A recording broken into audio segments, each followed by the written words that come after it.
Hampshire County Superior Court is now in session. Please be seated. Good morning, ladies and gentlemen. Welcome back. Has anything come to your attention which has affected your abilities to remain fair, to remain impartial? Seeing and hearing no affirmative responses, let's return now to the cross-examination of Mayor Martin.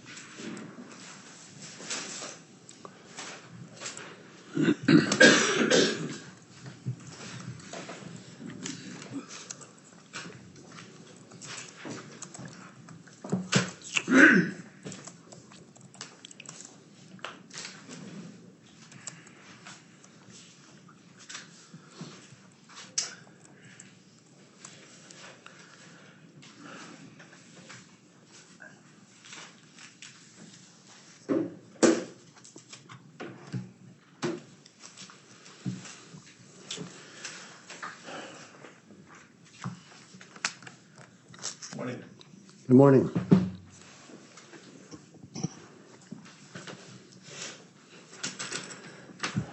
Mr. Mayor, we yesterday heard some testimony about your promoting Westerling to sergeant, in part because he's a veteran.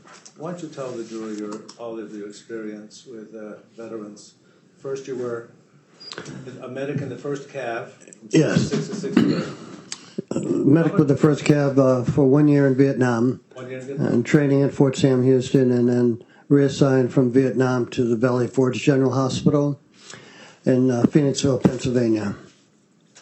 And, I also was involved with in the late 1970s and early 80s with organizing Vietnam Veterans of America in Massachusetts and Connecticut. The first chapter was in Greenfield, Mass. And then we set up the Vietnam Veterans of Massachusetts, Inc. We have an office at the State House after several years of discussion with the legislature. And we continue to exist today as a state council and Vietnam Veterans of Massachusetts, Inc. I've served as the first president of all of those organizations. And Including the board of directors in Washington, D.C.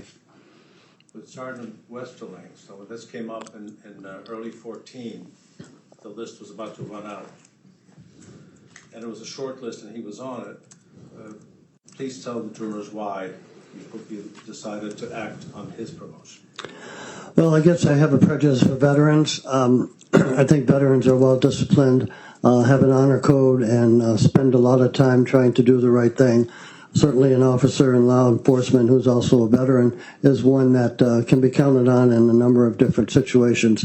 In fact, I recall one incident on Main Street in Greenfield when I was mayor that Officer Westerling was involved in an altercation on the street, and they were wrestling, and I happened to be nearby, and so I put myself into the situation to help the officer, and he was able to, Officer Westerling was able to quickly gain control of the situation, and then immediately told me to step back, please. So there was a combination of a crisis situation in one form, and then on the other, a courteous statement to step back, please. So this, from the record, from the exhibits we've seen, this happens in February of 14, or thereabouts. And then in April of 14, the Chief Haig came to you with a short list for the next promotion, with Objection, Your Honor. Basis? Leading. The question hasn't been posed yet. Please pose your question, then I'll entertain any further objections. when recall Chief Buchanan coming to you with another short list for the next promotion, with Haskins and Buchanan on it. Yes. That wasn't the one with Rhodes and Haskins. No, that was the next one. Next one. And we have an exhibit that shows that the short list came out in April of 2014 with Haskins and Buchanan on it. And Is that a question? getting there. And at that point, was it up to you as to whether or not you're going to promote from that list? Yes. Did you have the power to promote either one or none of them? I believe at the time there was one opening available. I chose one. I chose Haskins, I believe, at that I time. don't believe, no. Objection, Your Honor. Sustained. That's struck. Mr. Mayor, Yes. we're going back to, if you recall, Mr. Ryan asked a lot of questions. In April of 2014, there was no appointment made off the short list. Could you tell the jury why you chose not to use the short list and then went with the assessment center? I guess I would need that document to review again, the one that Attorney Ryan had. Certain. Besides the police department, Please wait till Yes. there's a question. Thank you.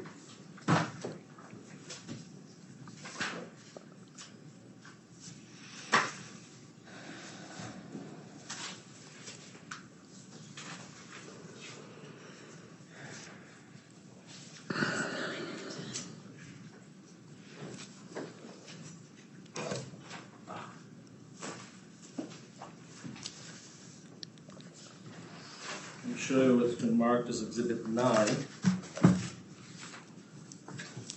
You ever seen documents like this? not in this form, but this is October, end date, October 1st, 17. Show you the dates.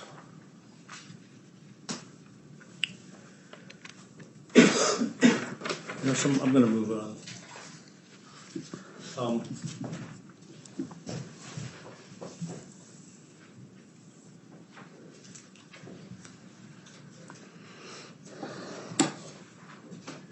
Mayor, if you're presented, well, let's talk about what a short list is.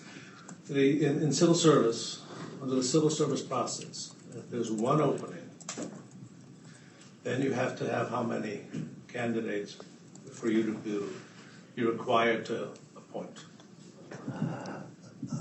I believe it's 3 and 1, or 2 and 1. So if it's 2 and 1, you need 3 candidates, and then you have to appoint. If it's less than that, have you heard the term shortlist? Yes. When you were mayor, did you normally promote from shortlist or not? On many occasions, I wanted a fresh list, but I have appointed from a short list.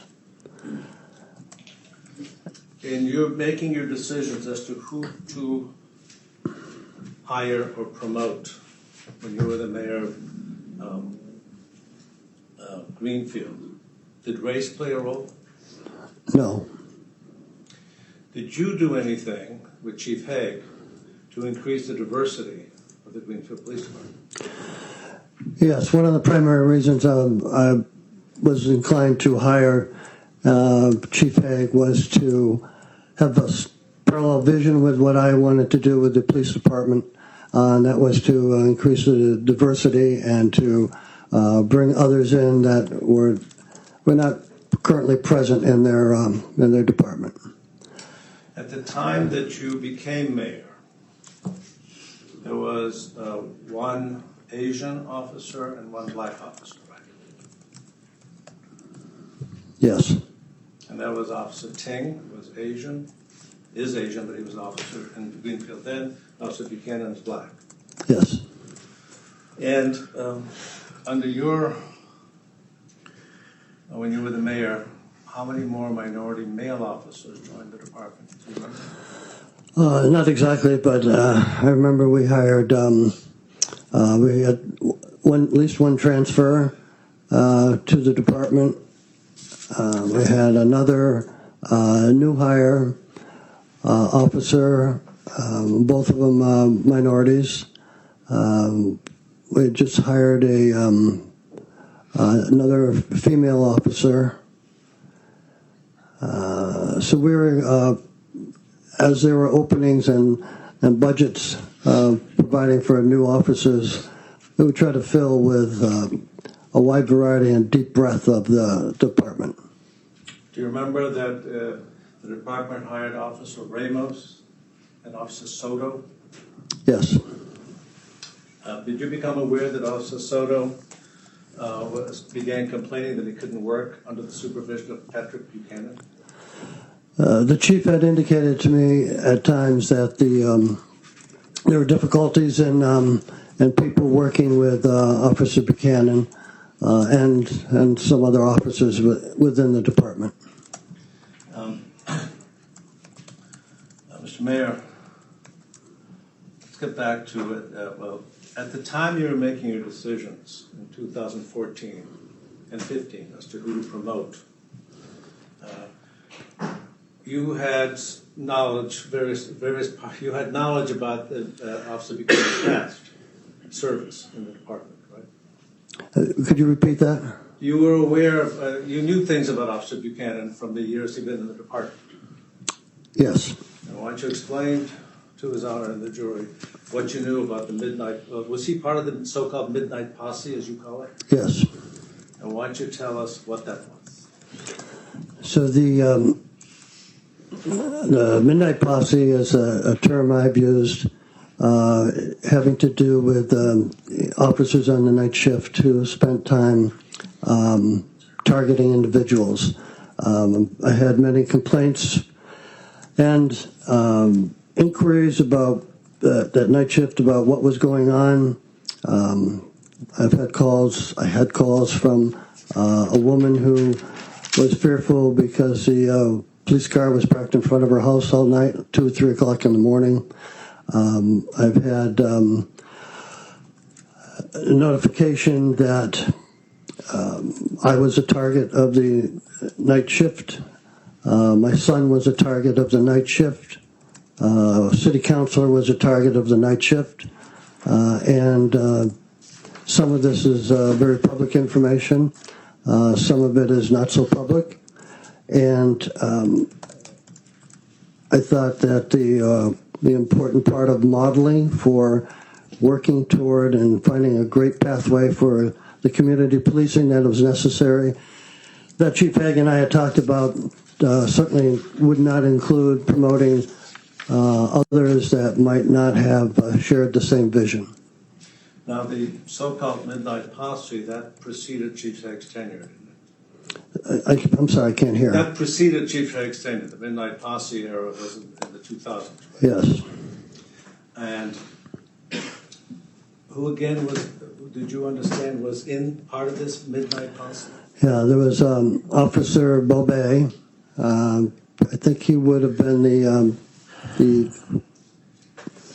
shift officer leader, Officer Buchanan, and Officer Ting. And do you recall, or were you aware that around 2006, they installed Todd Dodge to clean up the posse as a supervisor? Did you know that? In 2006, I wasn't mayor. I wasn't privileged to that information. And you were aware that were you aware that in 2012 they again put Todd Dodge in to get a handle on what Bobet and his crew were doing? Yes. Now,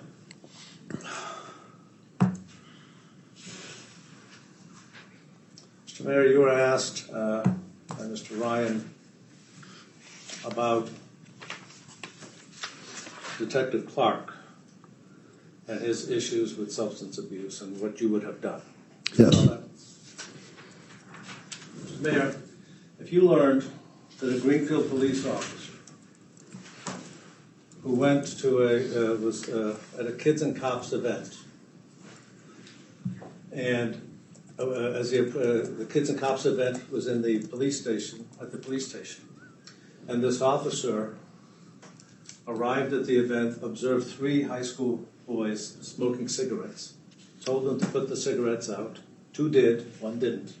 That officer then grabbed the cigarette out of the kid's mouth, broke it, and then went into the station and put his hand on the kid's shoulder and said, "Am I going to buy him cigarettes?" And when the kid kept saying, "Get off of me, get off of me," and finally moved the officer's hand off of him, that officer grabbed the kid by the arm, threw him on the ground, put his knee in his back, and told him, "Touch me again, and I'll mess you up." If that had come to your attention as an internal affairs complaint by that child and his mother, what would you have done? Well, I think that reaches the level of exceptional behavior by a police officer, and I would recommend termination.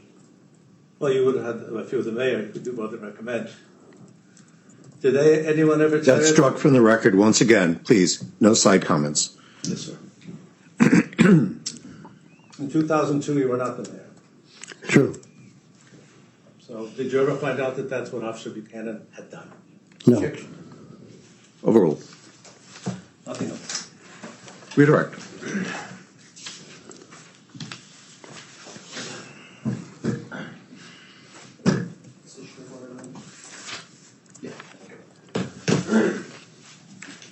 Good morning, Mr. Mayor. Good morning.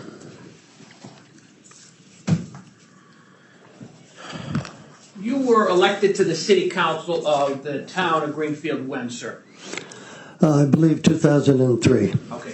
So you've been an elected member of city government from 2003 until you left the mayor's office in January 2020? Yes. Okay.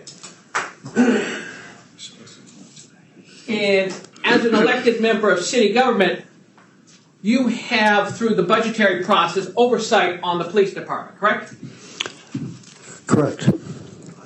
And as an elected member of city government, you would have access to the chief of police, correct? Yes. Okay. The chief of police would pick up a phone call from a city councilor. Yes. Okay. And the mayor would accept a phone call from the city councilor. Yes. And this midnight posse that you're talking about, Sergeant Bobet, he was born in Romania. Yes, Okay. I believe so. Mr. Buchanan was born in Jamaica. Yes. Okay. And Mr. Ting is a Chinese American? Yes. Okay. So the only people who were acting out, in your view, were the three minority officers, correct? No. Okay. Well, you identified them as the midnight posse, Right. There are others who worked on the day shift who were misbehaving. who were not equal to the standards that I had perceived should be set for the police department. Okay. But the midnight posse that you and Attorney Keston talked about are just the three minority officers, correct? Yes. Okay. And I object to the classification of a Romanian as a minority. The objection is overruled. I'm moving on, Your Honor. Thank you very much. Ladies and gentlemen, I'll just remind you once again that no question ever phrased by counsel constitutes evidence. Only the sworn answer to that question does so. Thank you, Your Honor. You talked about the diversity efforts you've made during your tenure as mayor, correct? Yes. And Officer Soto came and left. Yes. Okay, he was gone before you left the mayor's office, correct? Yes. Okay, so he didn't want to stay in Greenfield. I object. He wanted to stay in Just a brief Greenfield. moment. Okay. Oh. As to the form of the question, I'll okay, this withdraw is the redirect. Yep. I'll withdraw the question. Officer Ramos left the Greenfield Police Department, correct? Yes. Okay. And Officer Buchanan was the last officer of color in the department, correct? Could we have a time frame, Your Honor? Certainly. At the time you left the mayor's office, sir. At the time, I'd have to know specifically when Officer Ting was terminated. Okay.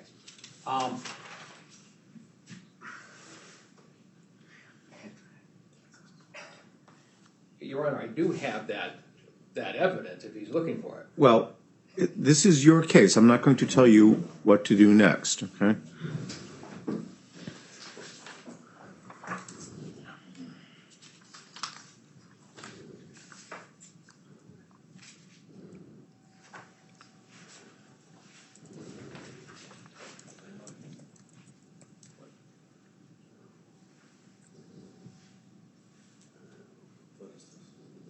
He wants to know when Officer Ting left. Does it go to resignation? I think it might be. Okay. Does it do it?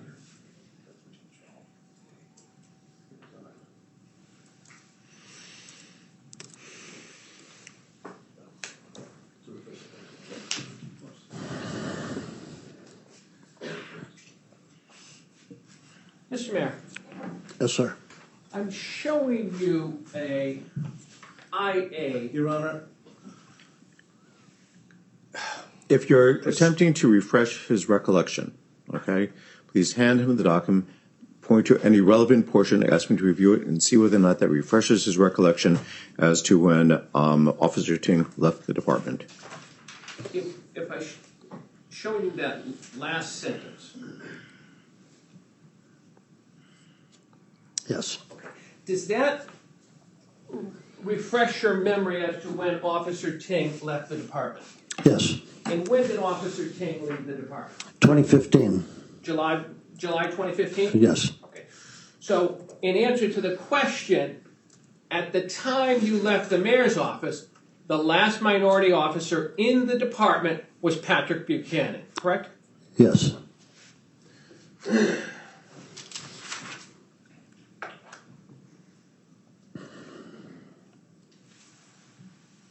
No further questions.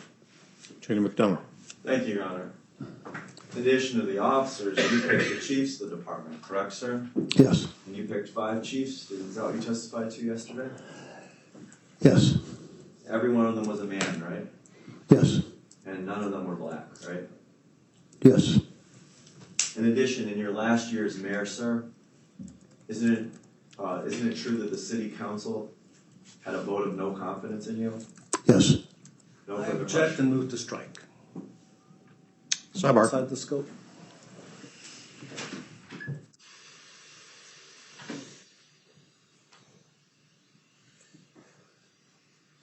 I'll be right with you.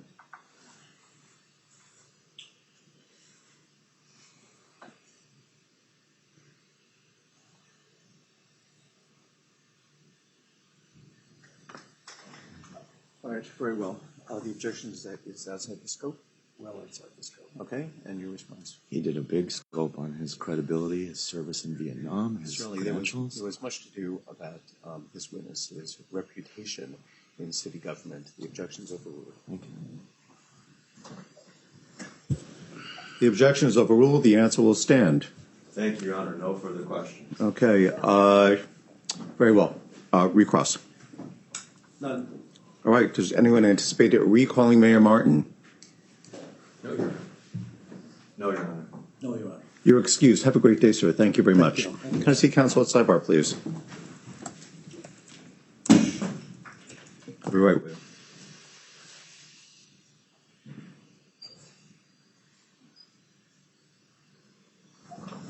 Okay, as I recall, there's a witness you wanted to call out of order, Yes, sir. and that person is here. Yes, sir. What is that person's name? Robert Pomeroy.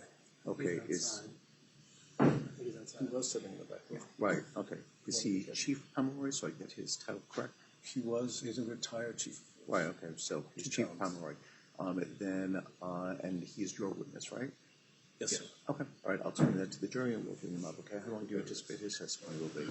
For me, 15, 20, 30 minutes Okay, tops. and then we'll rejoin Lieutenant Dodge, okay. Okay. Very great. Ladies and gentlemen. Just so you're aware, Your Honor. They wanted to call, and I'm fine with it. Eric must show up. Oh, that's fine. And Mayor Rita Gardner. Just for her schedule. That's fine. That's fine. So we're gonna, before we get to Dodge. That's fine. That's fine. Thank you. Very good.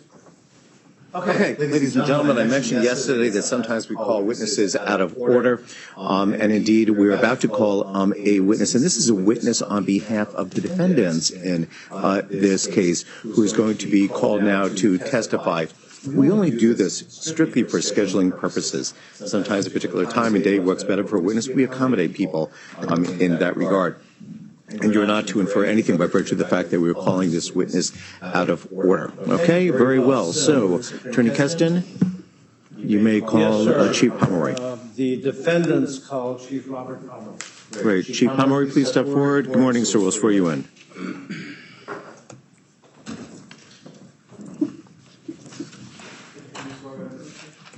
You solemnly swear the evidence which you shall give to the court and jury in the matter now in hearing shall be the truth, the whole truth, and nothing but the truth, so help you God, if you so.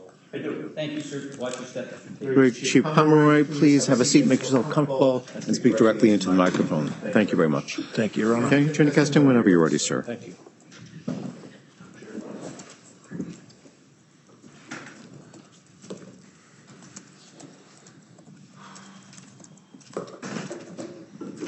Morning, Chief. Good morning.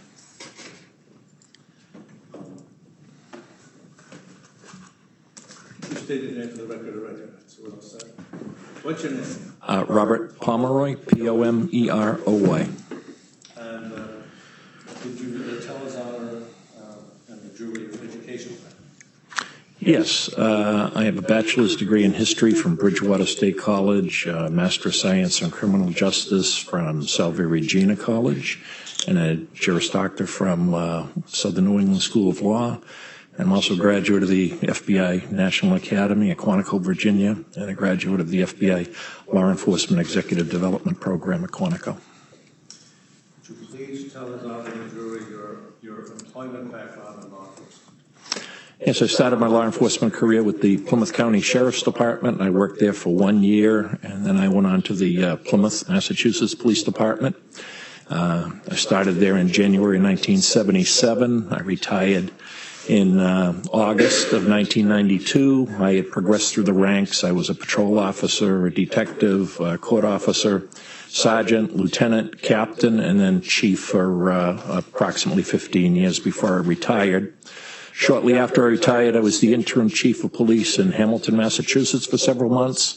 And then in 2010, I was also the interim chief of police in Sandwich, Massachusetts.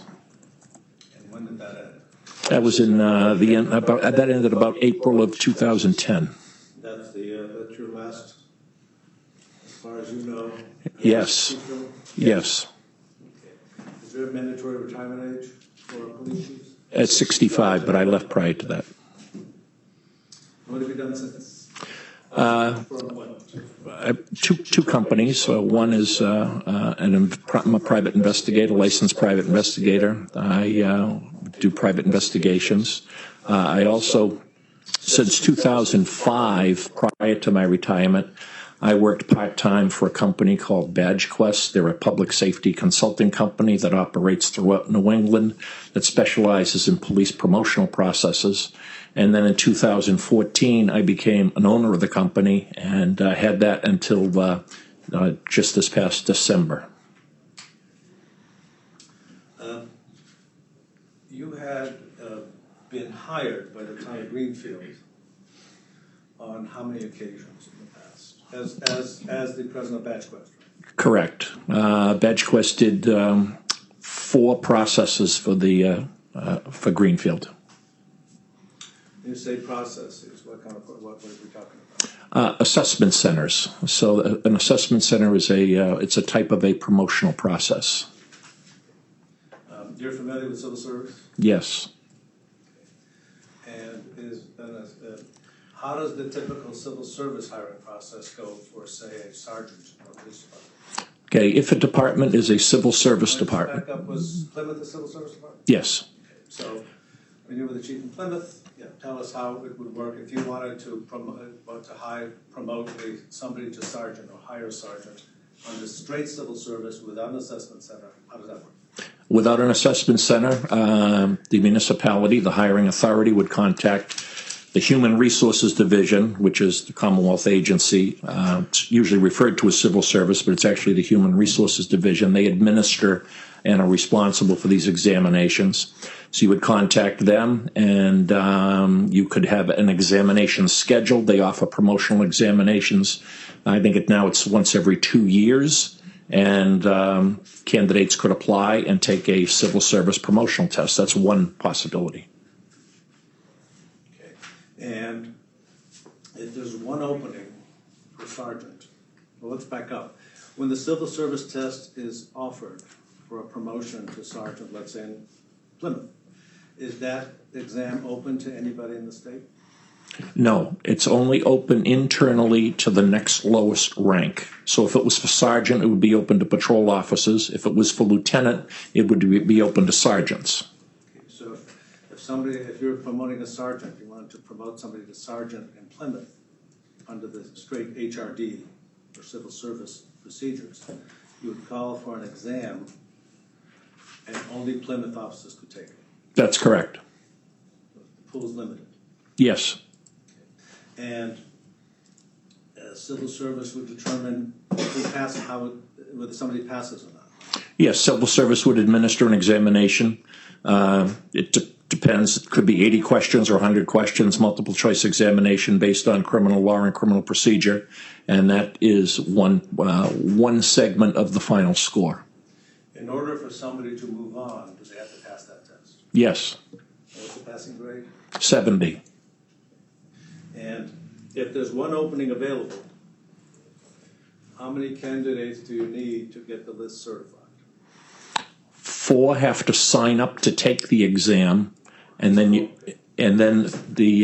a list will come from civil service or HRD that will contain, if there was one opening, it would contain 3 names, and the appointing authority is required to appoint one of the top 3.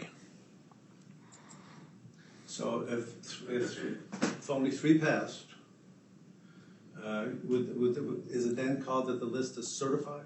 That's correct. And if there's one opening and there's 3 people, are they ranked in order of score? Yes, they're ranked in order of score. The municipality it's changed over the years, but they do not receive the actual score. They just have a rank order listing. So the candidates would be 1, 2, and 3. However, if the top 2 candidates had tied, the list would come down and it would say 1, 1, and 3. Or 1, 1, and 1. That's correct. Okay. So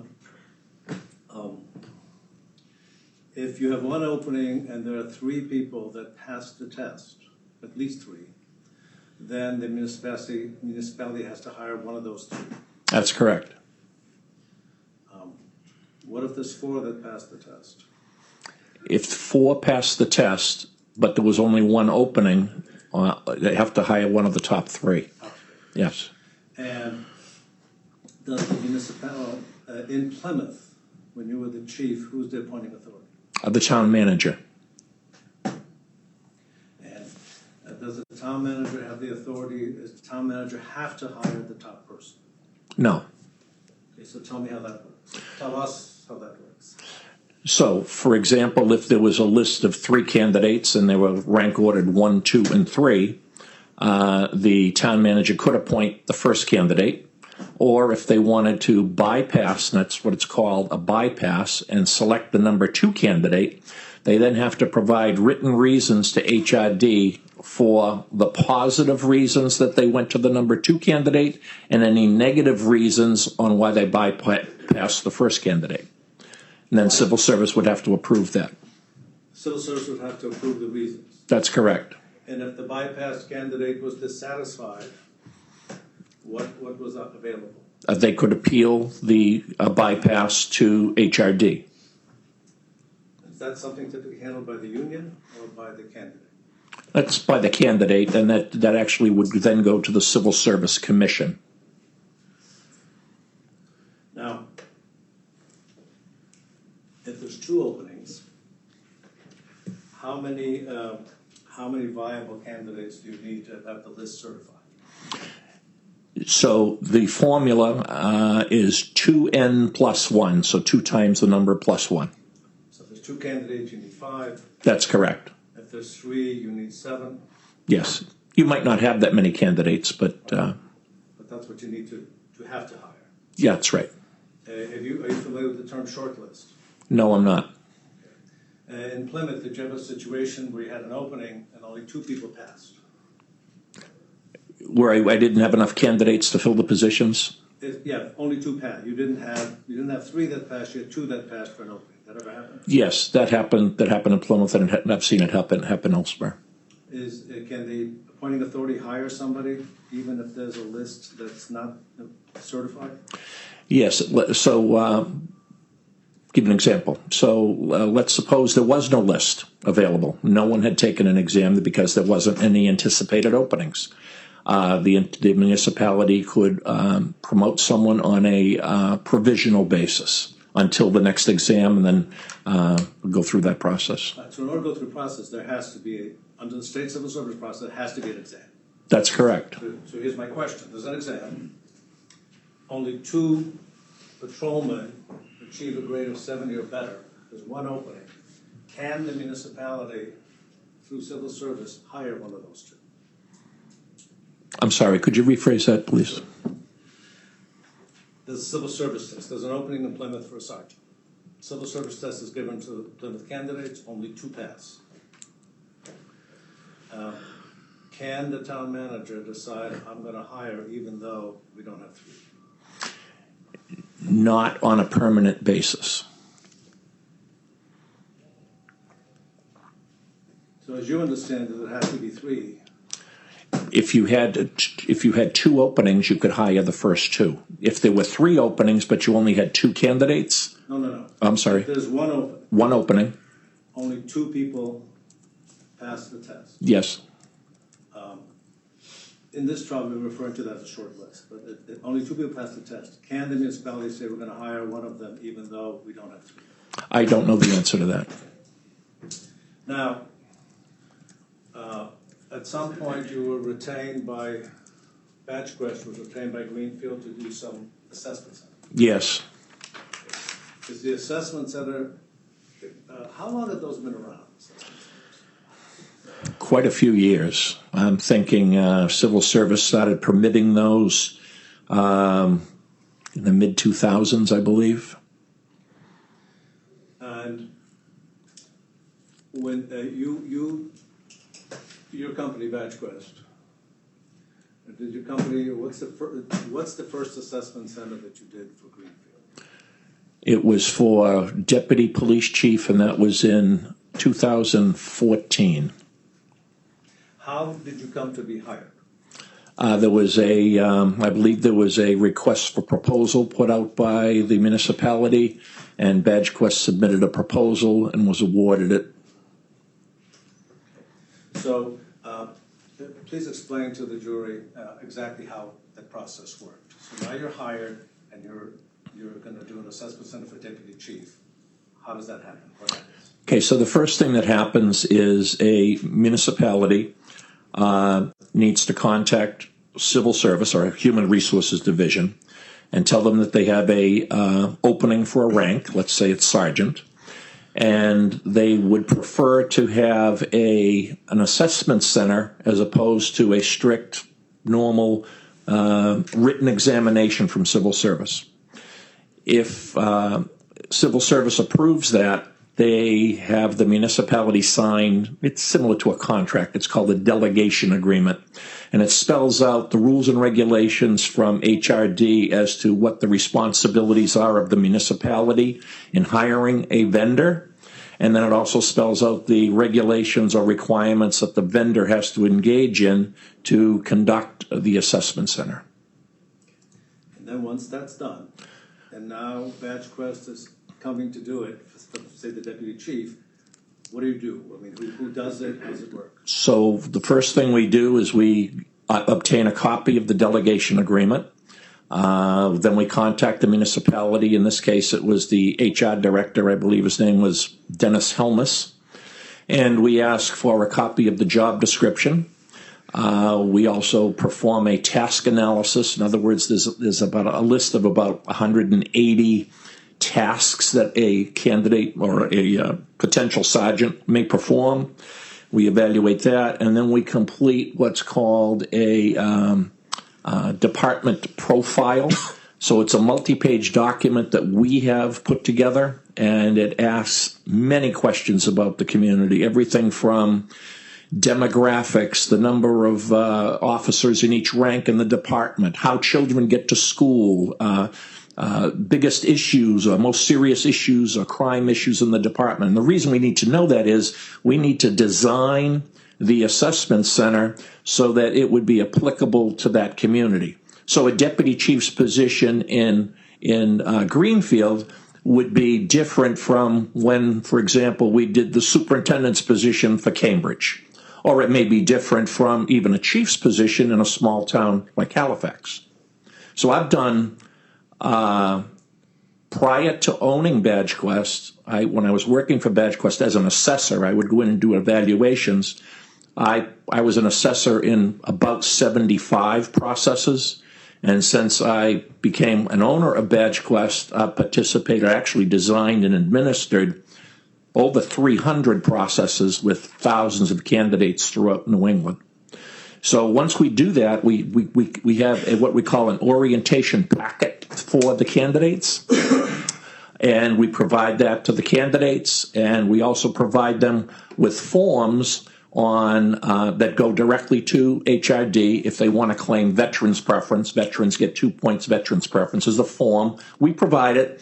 They give it to the HR director who submits it to Civil Service, or HRD.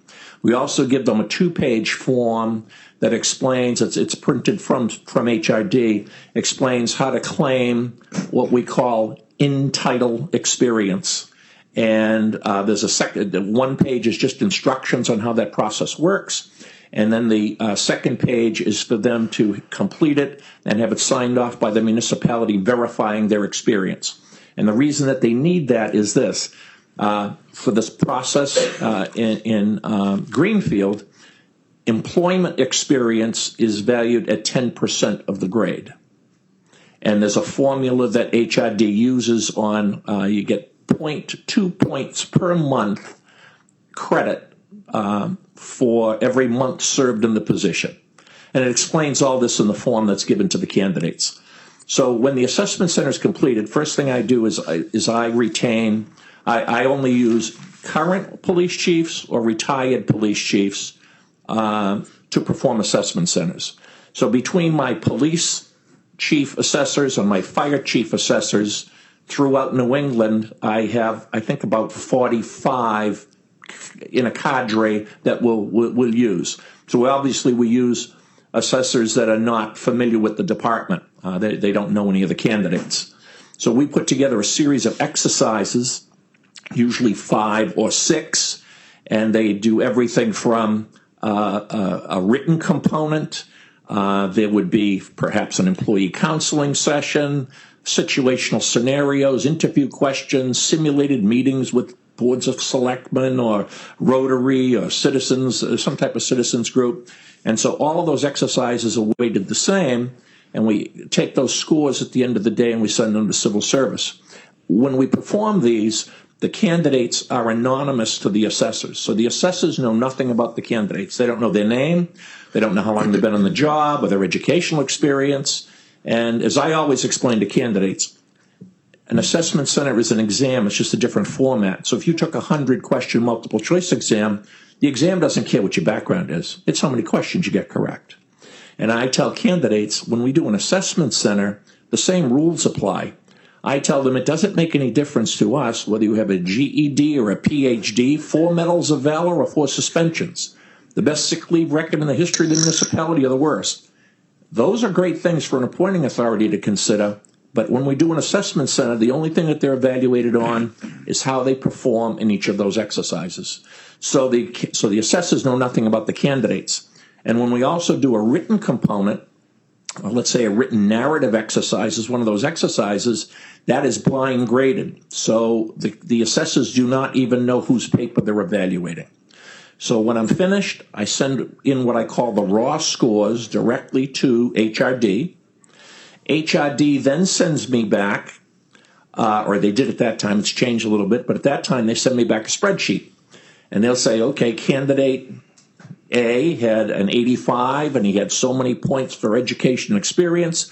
This is his final score. I take that final score and I send the candidate a score letter, and it tells him what he had on the assessment center, what he had for or employment experience, whether he had veterans points or 25 years with a final total. And then that has to be approved by HRD before I send those letters out. Then Civil Service tells me the rank order of the candidates, or if there was 5, they'd say this is the rank order, 1, 2, 3, 4, 5, or 1, 1, 3, 4, 5, however it happens to be. And I send what's called an eligibility list to the municipality. And then they can use that eligibility list to make their appointments. That's essentially how it works. So you did one for the deputy chief on July 14th, at least it began, That's correct. and then you did another one for The department? next day, I did Deputy Fire Chief and Fire Chief Assessment Center. That's a combined assessment center, yes. And then at some point, Badge Quest was chosen as a result of an RFP, I take it, to do an assessment center for sergeant. That's correct. And that occurred in July of 15. July of 15. We did one more in 2017 for Fire Lieutenant. So the one at issue here is the one for sergeant in July of 15. Yes. Do you remember who the assessors were?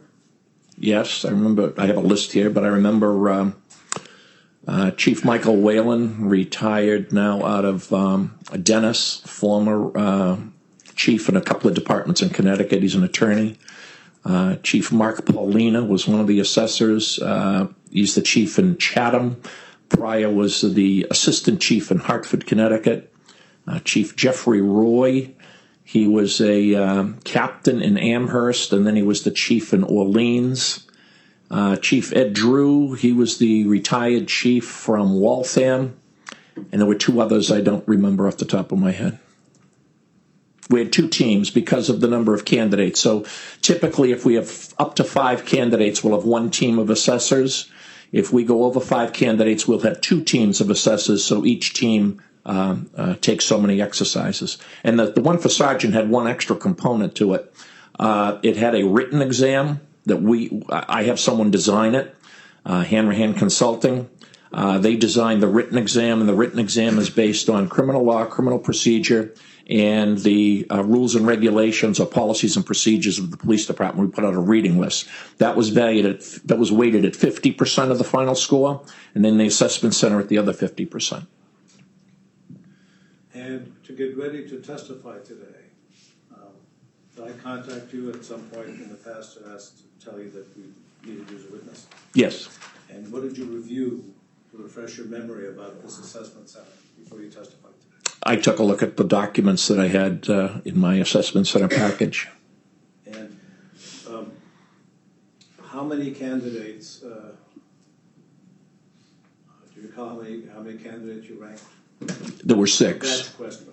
6. And do you recall who the top 3 were? I don't remember the names until I take a look at the list, but Do you have your documents? yes, I do. Please show him an exhibit so we're clear as to what he is reviewing.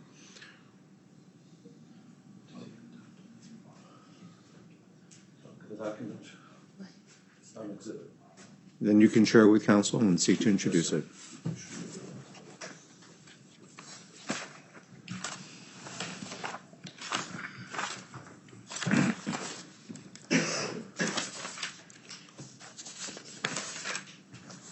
One moment.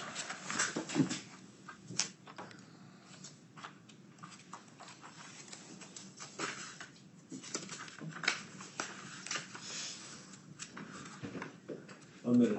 I guess it is in the binders.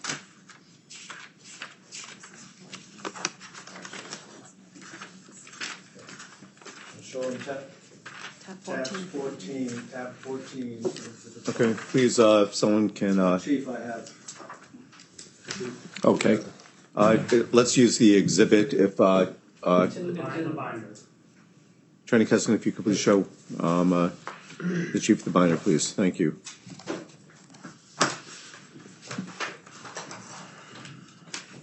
Chief, we're using these puppies.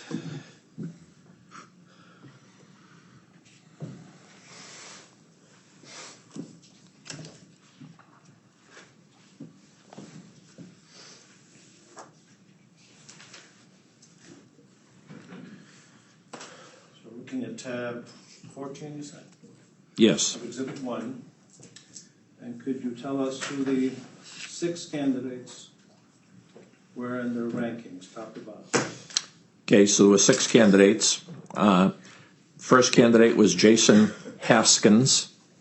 Second candidate was James Rode. And so they were tied because they both have number 1 next to their name. And then third position is Patrick Buchanan. Fourth is Megan Gilbert. 5th is Christopher Green, and 6th is Jason Kratz. Now, let's see what the next page of this exhibit is in your binder.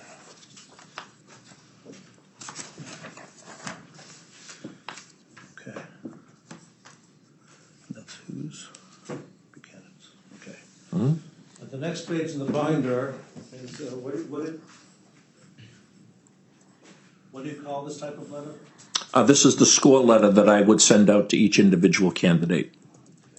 And what you're looking at in the second page of tab 14 of Exhibit 1 is the score letter that's signed by you, sent to Patrick Buchanan? That's correct. And it gives, it tells the candidate, all the candidates, all 6 got one of these letters. That's correct.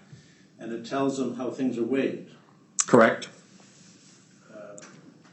90% assessment center, 10% employee experience. Correct. Okay, so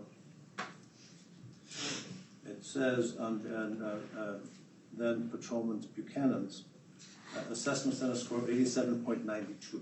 Correct. So that's the score he received at the assessment center. How was that derived? So we had a number of exercises, whether it was 5 or 6, plus I mentioned we also had the written exam. The written exam was at 50% value. The assessment center exercises with the other 50%.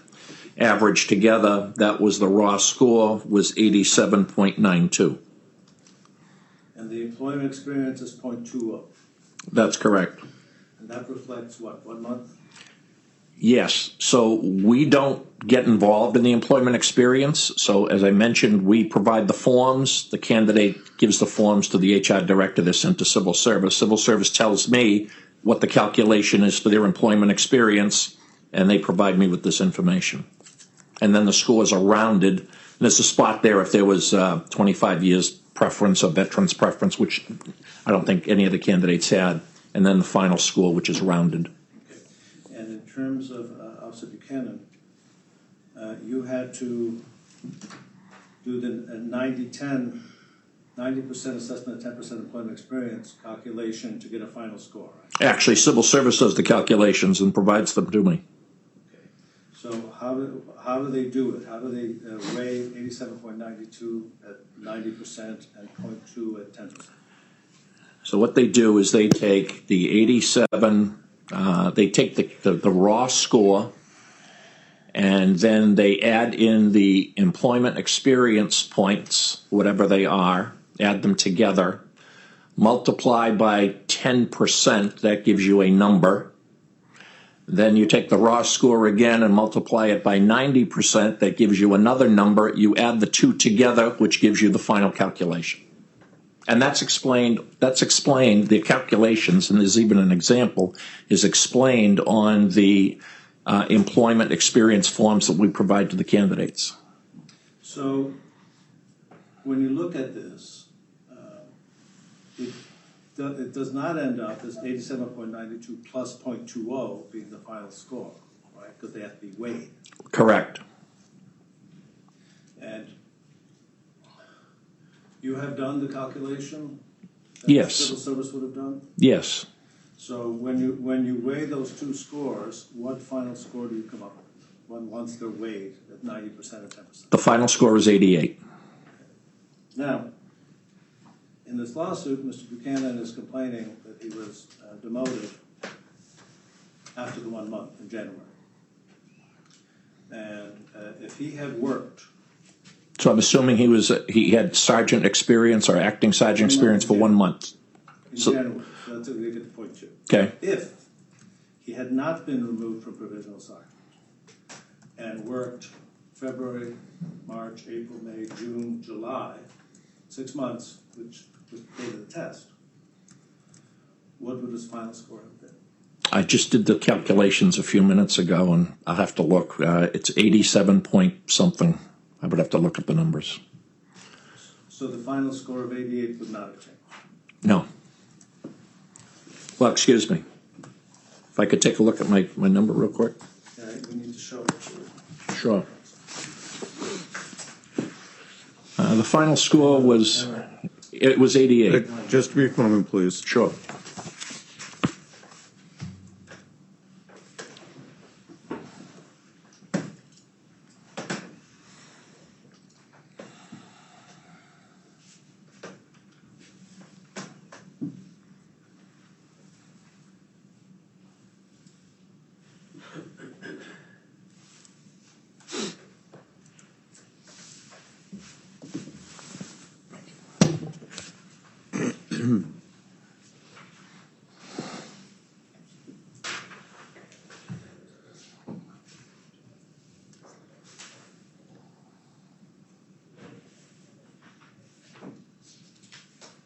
Let's proceed.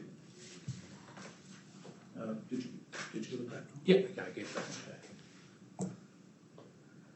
So based on the formula as outlined by HRD, this formula, Yes. would it have changed his ranking at all if he stayed as a provisional sergeant through the date of the exam? No.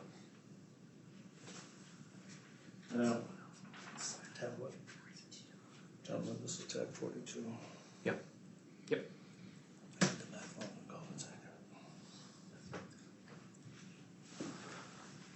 Including what's tab 42. Attorney testing.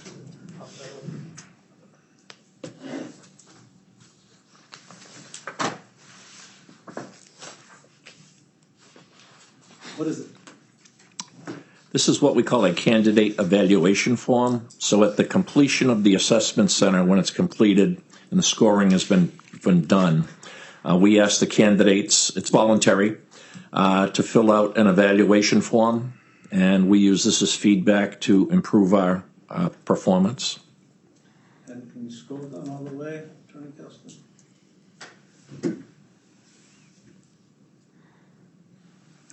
And based on looking at it, who filled out this form? I believe that says Buchanan. Nothing else. Very well. Cross-examination, Attorney Ryan. Good morning, Chief. Good morning, sir. That last form that you looked at, that's undated? That's correct. Okay, and that was during the actual meeting of the assessment center, correct? That was at the end of the day of the assessment center, yes. And so the scores had yet to be published, By published, you mean? finalized. No, the scores were finalized. But the tab 15,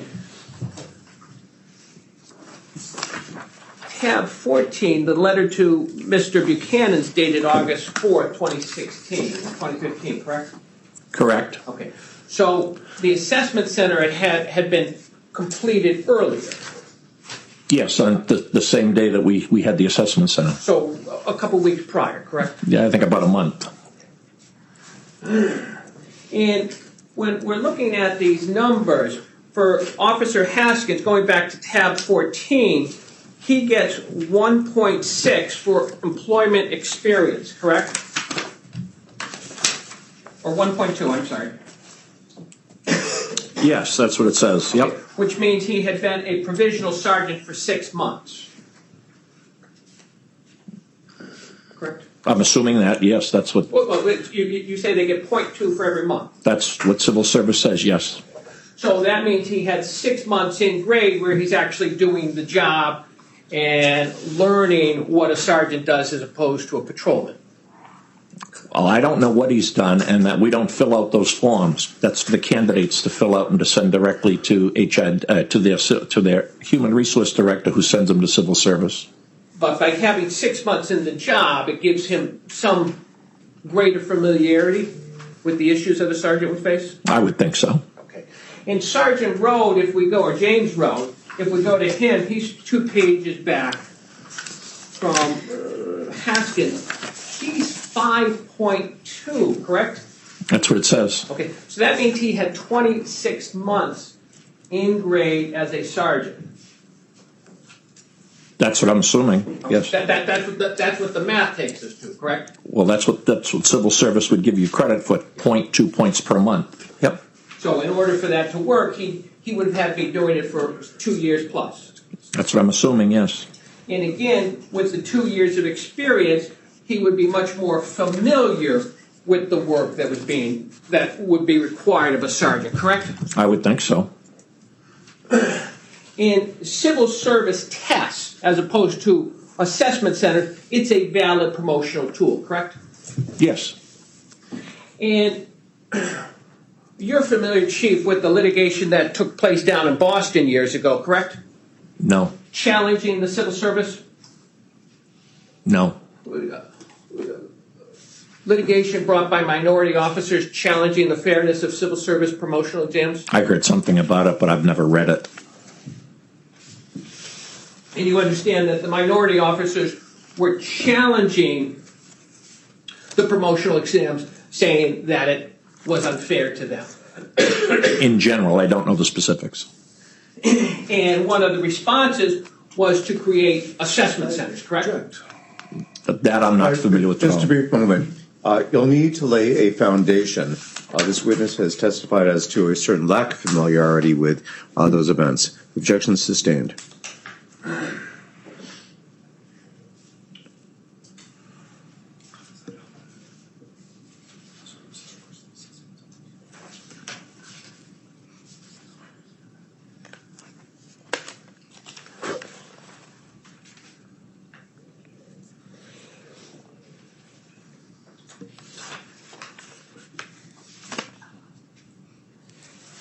And the assessors who were used in this process, you indicated one was from Dennis, Mass., Chatham, Mass., Orleans, Mass., Hartford, Connecticut, Chatham.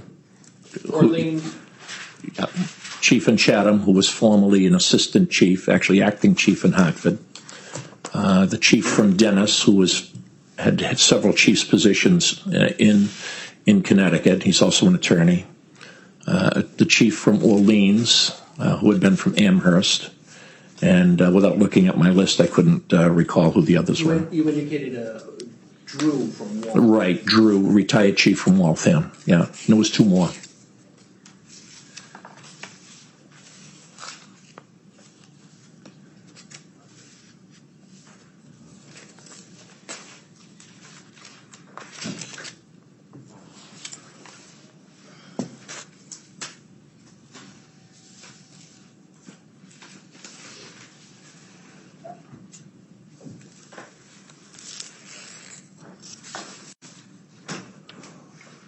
It's your testimony that you're not aware of promotions office shortlist, correct? That's correct. Okay. And at any time were you aware that there was a existing civil service promotional list in the 2014-2015 timeframe? No. Okay. Nobody from the town told you that? No. Thank you, Chief. Attorney McDonough. One moment, Your Honor.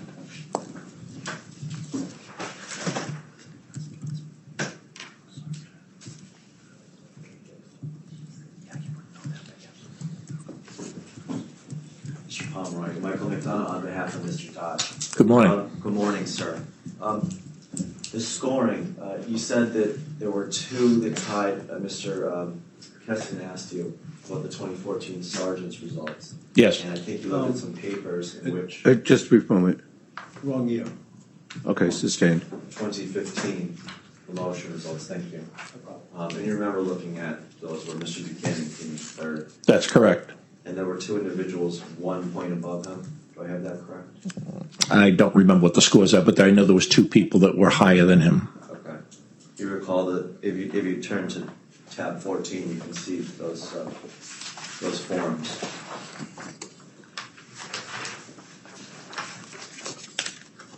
The second page, sir, would be Mr. Buchanan's form. Would you agree?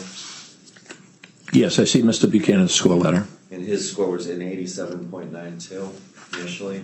That was his raw score, the assessment center score, And then plus the the employment experience points. So his final score was an 88. And then if you flip forward two more, it looks like he was surpassed by Jason Haskins with an 89. 89.29, yes, and then he had 1.2 points employment experience for a final score of an 89. Okay, so 1 point higher than Mr. Buchanan. Yes, final score, yep. And then there was, I believe, one more 89, and that would be Mr. Rode, another 2 pages, correct, sir? Yes, so he had an 88.63 assessment center score, but he had 5.2 points employment experience for a final score of 89. Now, sir, you conducted a calculation that Mr. Keston asked you about. Yes. That my brother, Attorney Ryan, and I were permitted to view briefly. May I just see that real quick? Absolutely. And if I understand correctly, sir, your calculation was adding in the 6 months for Officer Buchanan had he been a provisional sergeant up through the date of the exam. Correct? So that means 7 months total, yes. And so you were determining what his score would have been, and I believe that you calculated that out to be, what was your calculation for what his score would have been, sir? His final score would have been 88.06, which is rounded to an 88. So no change. Okay. Now, were you aware, sir, that when he was demoted from provisional sergeant, Mr. Haskins was made a provisional sergeant? I didn't know he was a provisional sergeant. I didn't know he was demoted. Okay. So with respect to Mr. Haskins, are you aware that there's two effects to this calculation you did, adding the 6 months in for Mr. Buchanan? When he was demoted as a provisional sergeant, were you aware Mr. Haskins then became a provisional sergeant? I wasn't aware of any of the provisional promotions at all. Right, but Mr. Keston made you aware so you could do that calculation. That's correct. Did he also have you deduct 6 months from Mr. Haskins' score? No. Okay, and Mr. Haskins finished 1 point ahead of Officer Buchanan, correct? The final score, yes. Sir, those assessors, these scores, the sheet I noticed, there's a category for, and I just want to get it right, promotional preference points. Is that correct, sir? That's correct. Does the department have the option to include or exclude those preference points? No, that's by statute. Okay. Are there other preference points that they may add or not add? There's only two types of statutory preference points. One is if a candidate has 25 years of service, they're entitled to 2 points. If they're a veteran, they're entitled to 2 points. But if you're a veteran and have 25 years, you can't have both. You can have one or the other. Got it. Right. There's no double counting. Correct. So no double counting of veteran status, right? Correct. Sir, did you say that you initially worked for the company Badge Quest? Yes. And then you purchased the company? Yes. And are you the sole owner of it, sir? No, my wife and I were both owners. Okay. And the town hired your company, to do this work, correct? Correct. Were you aware that there was a pre-existing list in which Officer Buchanan came in first? No. No one ever told you that? No. Is one of your services to find a loophole to pre-existing lists? I don't know what you're talking about. I didn't even know about a pre-existing list, and we don't engage in loopholes. Right. Would you agree that would be completely inappropriate? Yeah, I don't even know what you're talking about. Would you characterize your services, one of the services you offer, if a police department is unhappy that an African American finishes first, that your company can be hired to find a loophole around that? That's disgusting. Overruled. You would agree that's disgusting? That's disgusting. That would be absolutely unlawful. Yeah, we wouldn't engage in that type of behavior. Of course. Did anyone from Greenfield ask your company to help them not only in this process, but perhaps in diversity initiatives to recruit more diverse officers and leaders in the force? We don't do recruitment in that. I mean, we've done recruitment as far as looking for chiefs, but we have not done any recruitments for promotional processes. That's completely different. Okay. Thank you, sir. Recross. Or redirect, pardon me. So, Haskins. Take a look at his finals. He got 89.29 from the assessment center.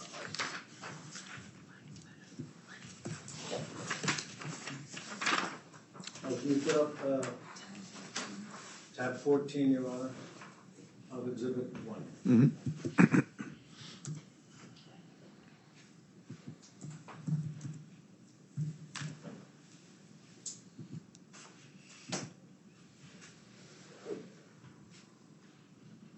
Putting it up on the Okay. barely visible screen. Without any credit for his months as a provisional sergeant, Haskins got an 89.29, right? That's correct. And when you factored in his credit, his score was 89. That's correct. So if Haskins had gotten no credit whatsoever for his time as provisional sergeant, he would have gotten an 89. Yeah, I don't know how that works with civil service. All I know is that the assessment center is 100% of your score if you have no employment experience, and if you do, it's 90%. Right, so he got, I mean, the 1.2 was weighed at 10%. That's correct. So it's about 0.12. That's correct. So if you had 0.12 to 89.29, it doesn't change the score. Objection, Your Honor, foundation. Overruled.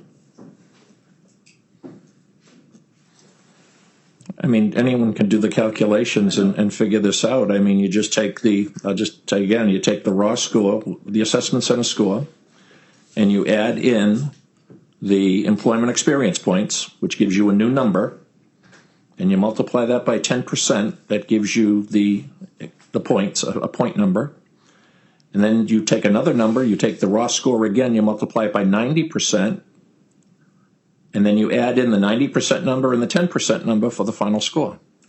And is it true that no matter what Haskins' experience was and what Buchanan's experience was, Haskins is a point higher? Objection, foundation. Sustained as to the form of the question. Okay. Chief, if Haskins gets no experience whatsoever, he's never made a provisional sergeant, he ends up at 89, does he? Objection, same objection. Open opportunity on recross. Right. That's my understanding, yes. And if Patrick Buchanan had stayed as a provisional sergeant until the assessment center, he ends up at 88.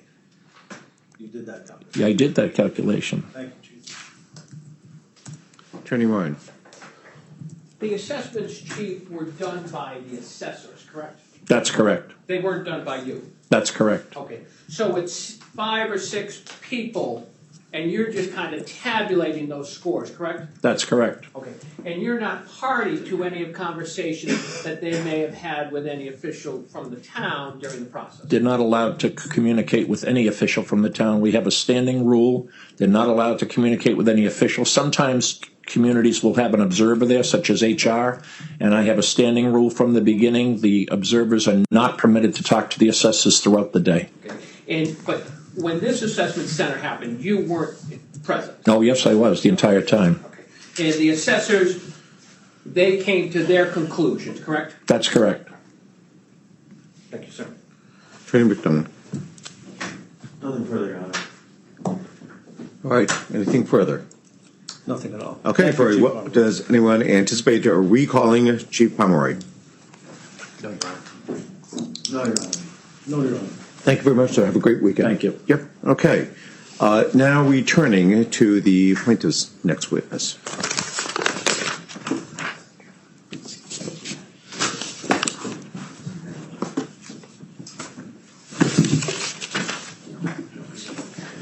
You can leave the, officer, if you could please take the, great, okay, thank you very much. Okay, great, thank you. Your Honor, we had discussed about the defense requesting the call number. All right, just a brief moment. Sidebar.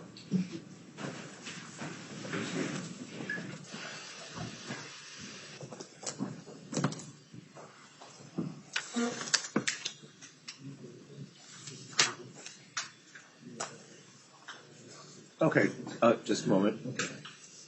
All right, who will the next witness be? Who will be calling? Mayor Wedegardner. And she's your witness? Yeah. Okay, very good. Okay, let's go.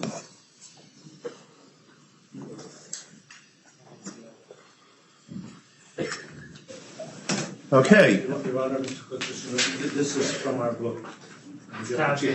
you could take it back. Yeah, Not stealing it. that's fine. Thank you. Okay, very well. Attorney Ryan, you may call your next witness. Your Honor, Mayor Wettengarten? Right, Mayor, welcome. Please step up and we'll swear you in.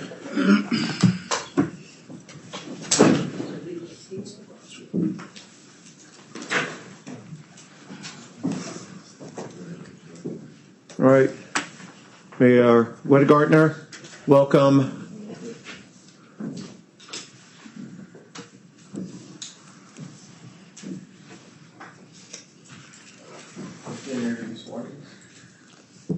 Could raise your right hand, please. Victoria. Yes. Thank you. Do you solemnly swear the evidence which you shall give to the court and jury in the matter now in hearing shall be the truth, the whole truth, and nothing but the truth, to help you God, or do you so? I so affirm. Thank you very much. Watch your step as you get. Okay, Mayor Wedegartner, please make yourself comfortable and speak directly into the microphone. Thank All right, you. thank you very much. Whenever you're ready, Counsel. Thank you, Your Honor. Good morning, Madam Mayor. Good morning. Could you please state for the record of the court and the jury your full name? Roxanne Wiedegartner. And Madam Mayor, you are the mayor of the city of Greenfield? I am. And you've been the mayor for how long? Since January 2nd, 2020. And have you held other positions within the town prior to serving as mayor? Volunteer positions, member of the Greenfield Planning Board for 16 years, 14 years as chair. Elected positions other than mayor, Greenfield School Committee, 6 years, 3 years as chairwoman.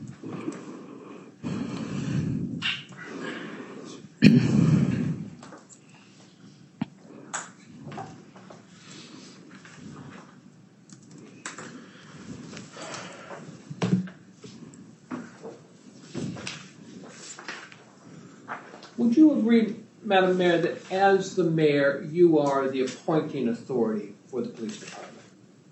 Yes.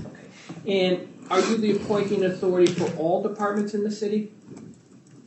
Yes. And what does appointing authority with respect to the police department mean to the best of your understanding?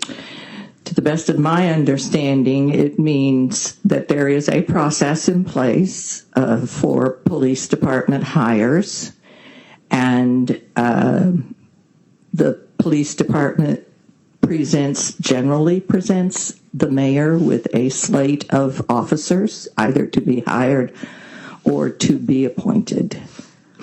Or to be promoted? Or promoted as well, yes, sorry. And as appointing authority, would you also have say with respect to discipline?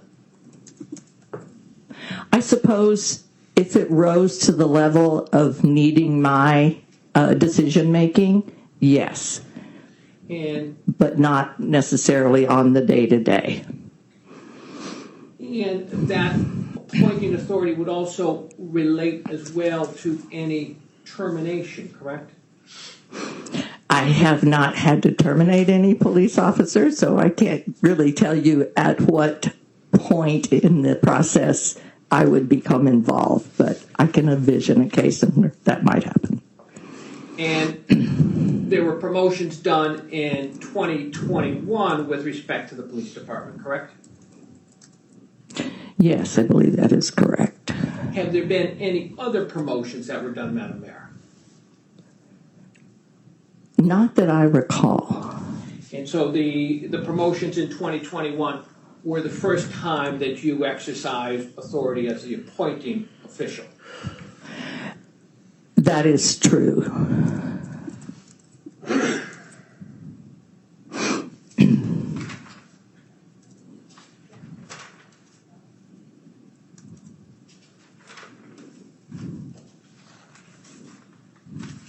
And in that process that ended in January 2021, there were 7 promotions in total, correct? I don't recall the number, but there was definitely a significant number. Was there a new deputy chief? Depends on which end of 2021 it was. The front end, January 2021. Oh, okay. At that point, there was not a new deputy chief, I don't believe. Okay. Were there promotions to permanent lieutenant, Madam? I would not know. I don't recall, to be honest with you, who there were officers. Yes. Okay. And there were 4 promotions to sergeant. Yes.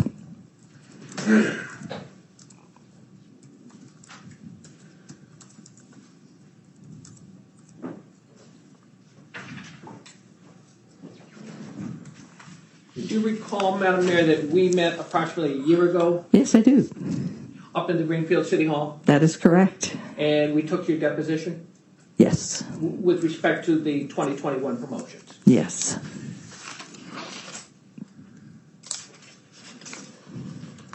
in connection with the promotions for sergeant, what resources, Madam Mayor, did you review?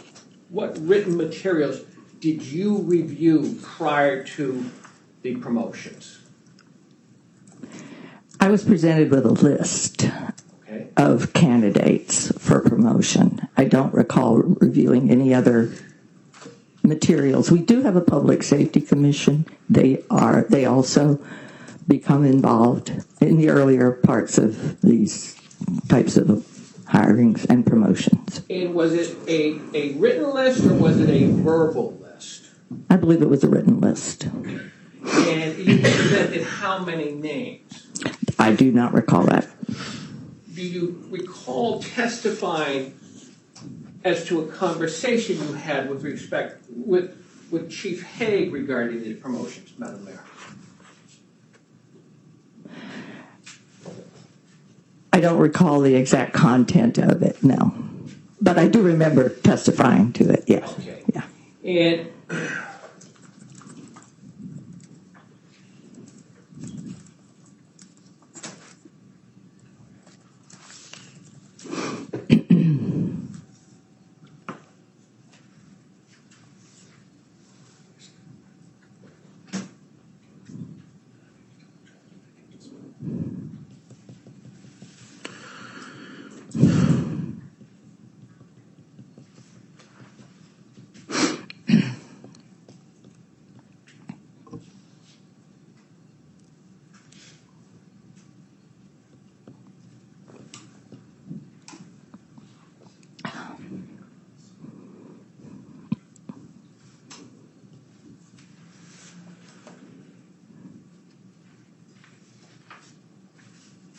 may I approach, Your Honor?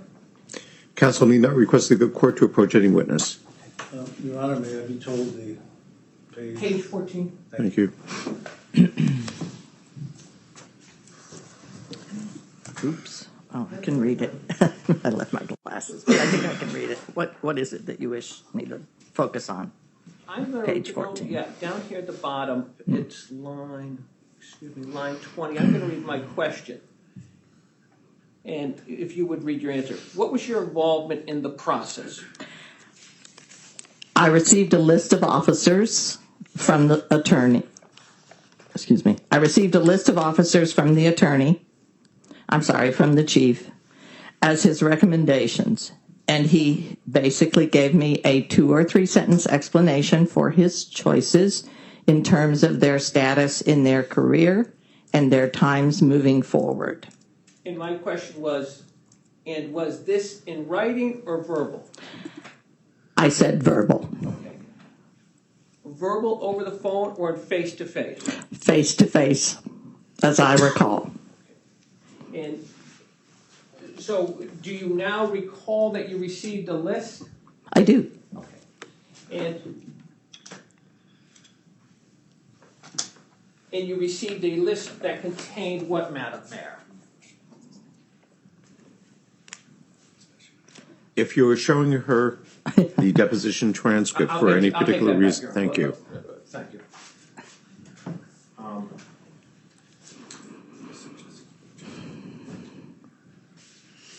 What was on the list as best you recall, Madam Mayor? Names of officers that I believed were to be promoted. Okay. And so was it the name of the 4 officers only? I would expect so. Okay. And you understood that the candidate pool was bigger, correct? That is correct.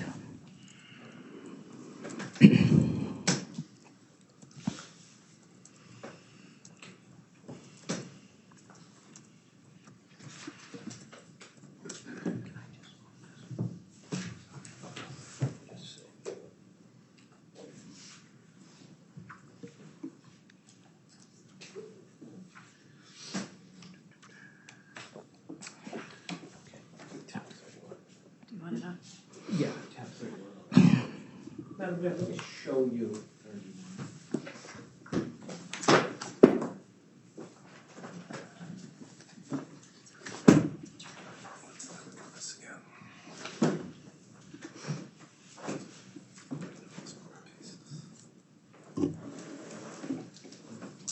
This is the last page of tab 31.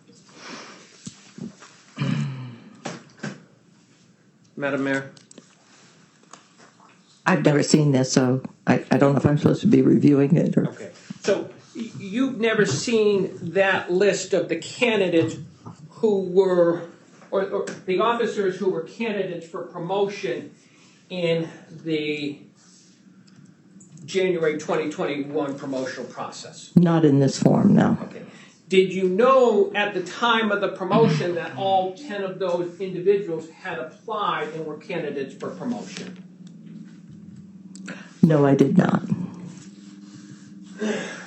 And the chief, in speaking to you about his list of recommendations, gave you information as to his recommendations? I'm sorry, would you repeat the question? You had a meeting with the chief, Madam Mayor? Yes, I did. And in that meeting, the chief spoke to you about his recommendations? Yes, he did. Okay. And he didn't speak as to any of the other candidates? No, he did not, Okay. that I recall. And you see, do you recall that Officer Clark was promoted to sergeant? I can't say that I recall it, but I'm going to assume that that is the case. If you look at this page, Laura Gordon is ranked number 2 overall. I do see that. Okay. Was Laura Gordon promoted to sergeant in that process? I don't recall. Christopher Green is ranked number 3. Yes. Was he promoted to sergeant? I really don't recall the list at this point in time. Do you see that Patrick Buchanan was ranked number 5? I do. Do you realize that the person who's ranked number 6, Christopher Rowell, was promoted? Yes. And you now realize that Patrick Buchanan was not promoted? That is correct. Were you given any reasons in your meeting as to why Officer Buchanan was being bypassed for promotion? I don't. You weren't given any such reasons? Not that I recall, no. Madam Mayor,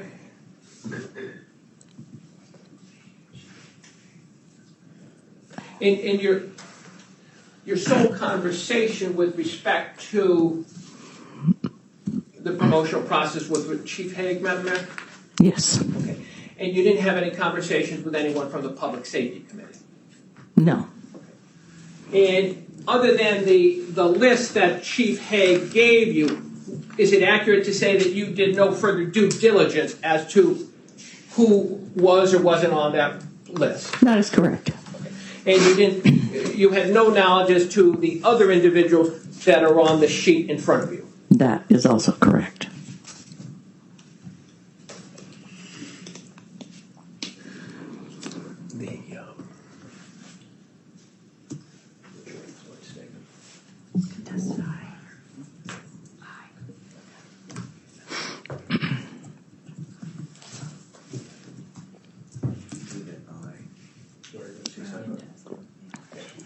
Your Honor, may we be seeing the sidebar? Certainly.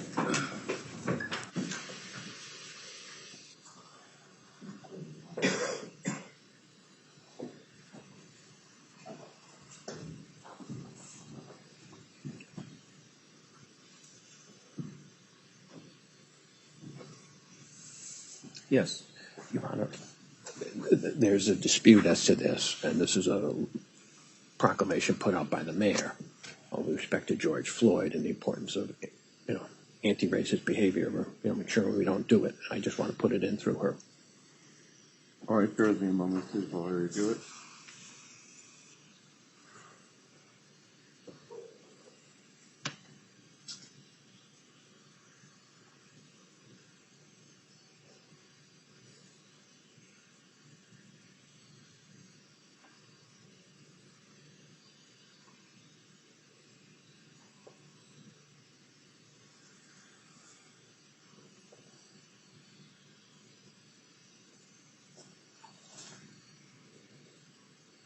Okay. What is the relevance? Your Honor, this is a case having to do with race discrimination, and I think it's relevant as to what her statement is and as to her lack of follow-up. Well, okay. And obviously, your objection. Talk about inflammatory. It's Well, irrelevant. It's inflammatory. This is not George Floyd. I mean, this is outrageous. You can ask her. Well, I'm looking for more substantive objections that address the evidentiary value. There's no evidentiary value. All right. And there's a huge prejudicial value. I can certainly ask her if she's against racism. But she would tell You know, you can certainly inquire relative to issues pertaining to races that arise in the context of this case. But this particular message addresses the George Floyd situation, and in particular, the mayor's commitment to ensuring that the police force is trained in all aspects of community policing, which are not part of this case, and as such, it is irrelevant.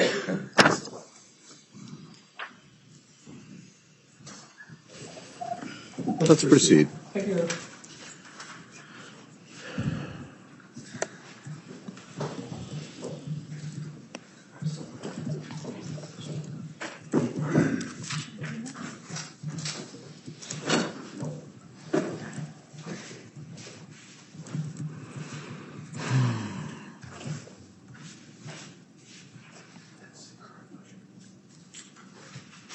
Sidebar.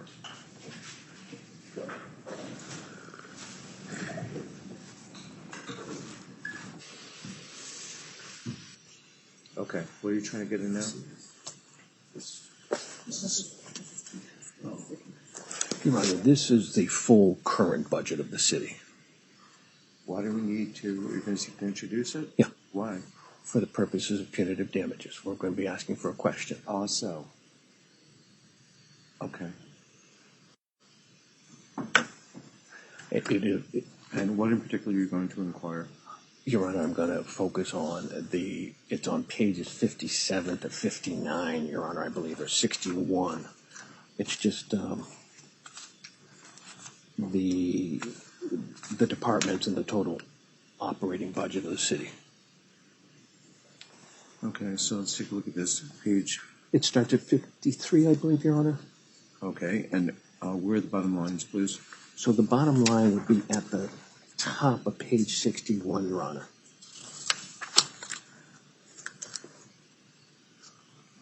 All right, with total operating expenses, there are a number of columns here that are not labeled. So if we go back to the front page.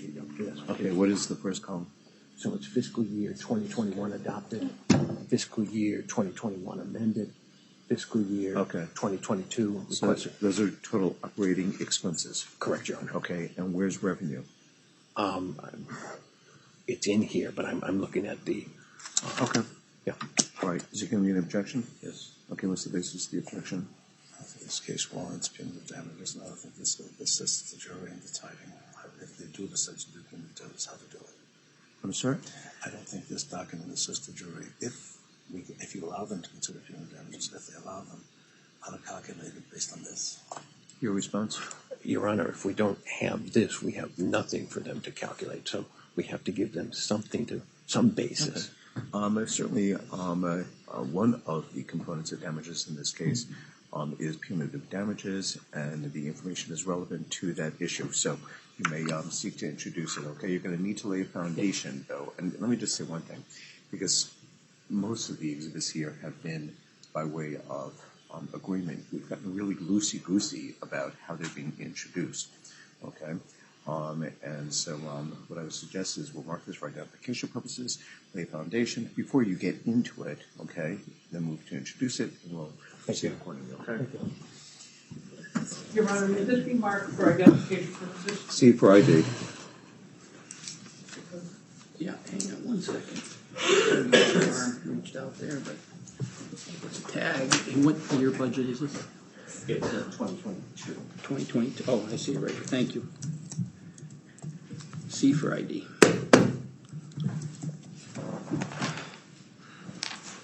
Madam Mayor?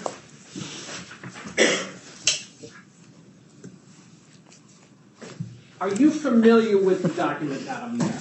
I certainly am. Okay. Your name is on the front page of it, correct? That is correct. All right. And this is what, Madam Mayor? This is the budget book for FY22, And FY22 is fiscal year 22. the one we are currently in. And a municipal fiscal year begins July 1 That is correct. of the prior year. So July 1 of this next year will be fiscal year 23. Yes. Okay. So this budget is for the year that began July 1, 2021. That is right. And you, in your capacity as mayor, what's your role in the budget process? Lengthy. Frustrating. The process begins in generally in November of the prior year with department heads, and that would include police chief, fire chief, and myself.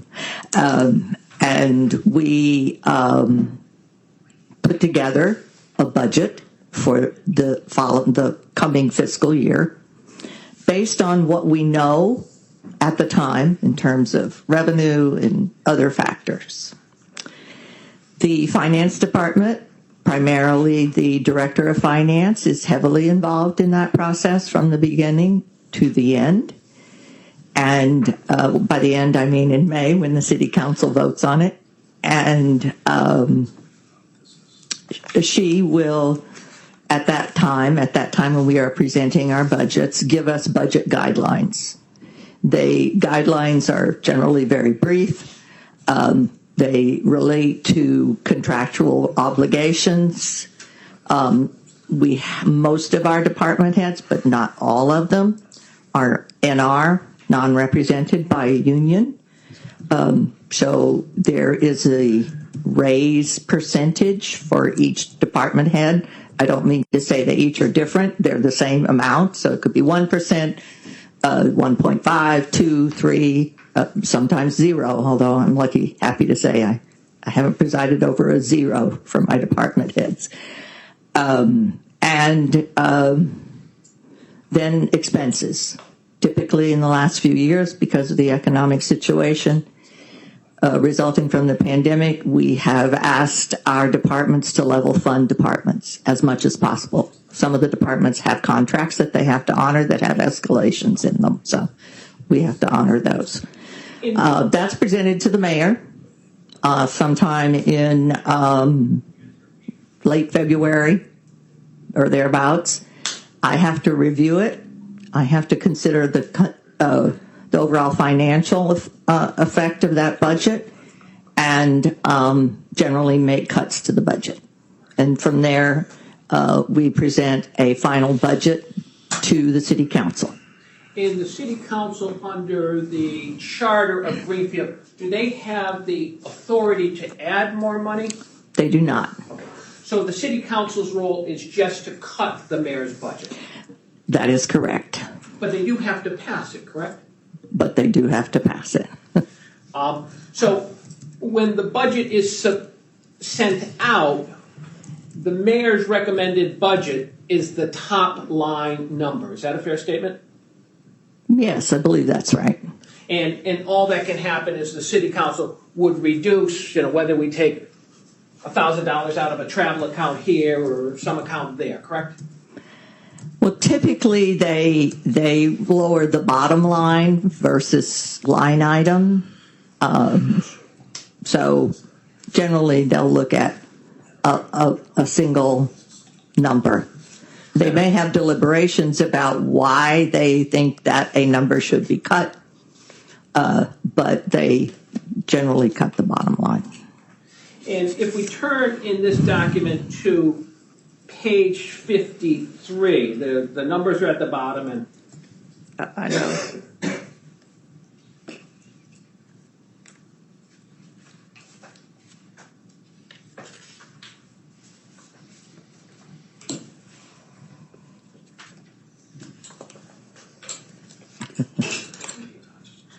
If I'd known, I'd brought one that's easy to read. If you pull the binder up, Madam Mayor, you might have more.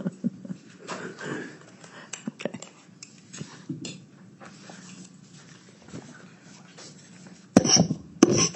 So beginning, are you at page 53? I am now.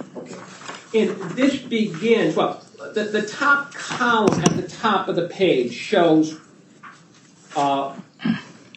fiscal year 2021 adopted, correct? That is correct. And that means what, Madam Mayor?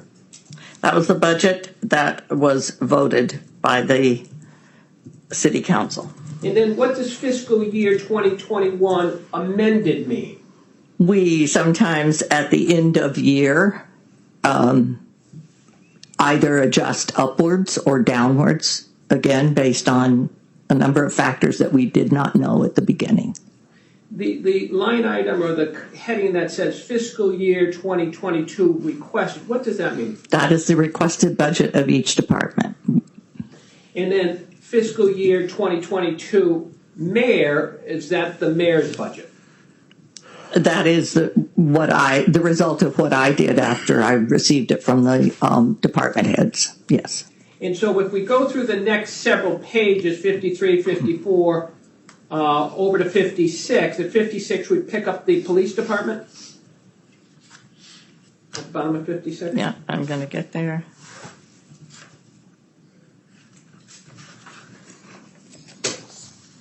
Okay.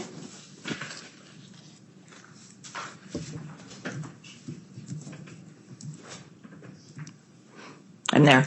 In the columns under the police department would be for the prior year, adopted, amended, requested, and then the mayor's proposed budget, correct? That is correct. All right.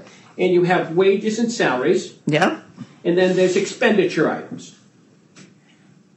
Yes. Okay. So those are non-wage costs for running that department.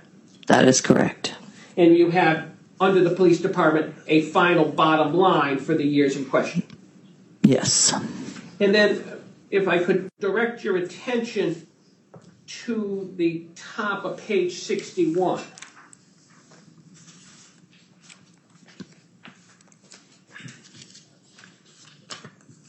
That then gives us the total operating budget of the city for the fiscal year. It does. And next to it is the numbers for the prior fiscal year. Correct.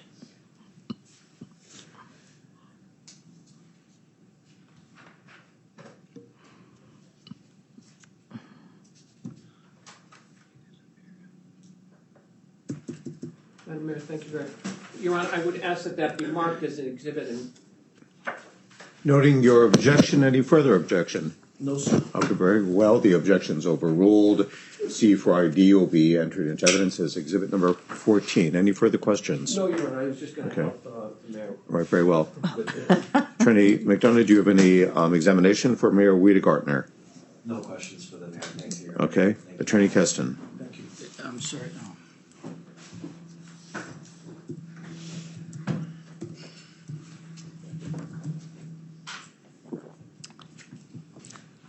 Did Chief Haig recommend the promotion of Sergeant Dodge to lieutenant? I believe so. And he was so promoted by the result of Chief Haig's recommendation. Yes. Thank you for your time. Okay. Anything further limited to cross-examination? Nothing further, Your Honor. All right, Thank you. Mayor Wiedegartner, have a great day. Have a good weekend. you. Thank you very much. You could just leave everything right there. We'll take care of it. Can I take my water? You may take your water. Compliments of the court or counsel, whomsoever. Okay, very well. Thank you very much. Okay? Your Honor, can we be seen at sidebar? Yes, certainly.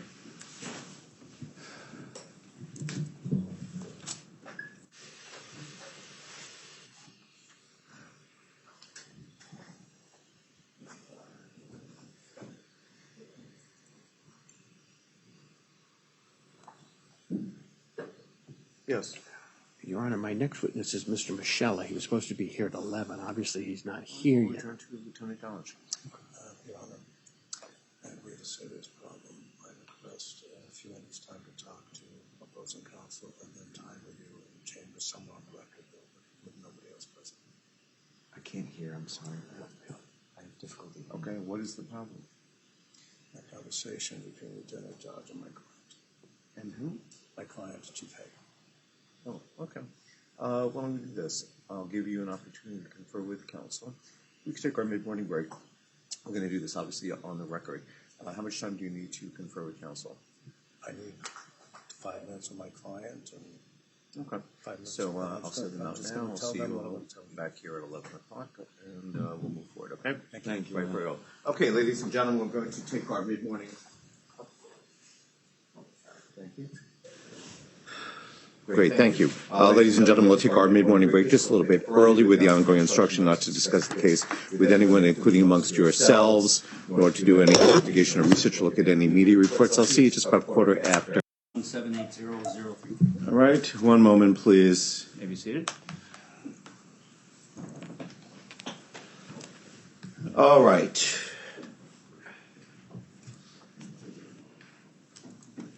Attorney Keston.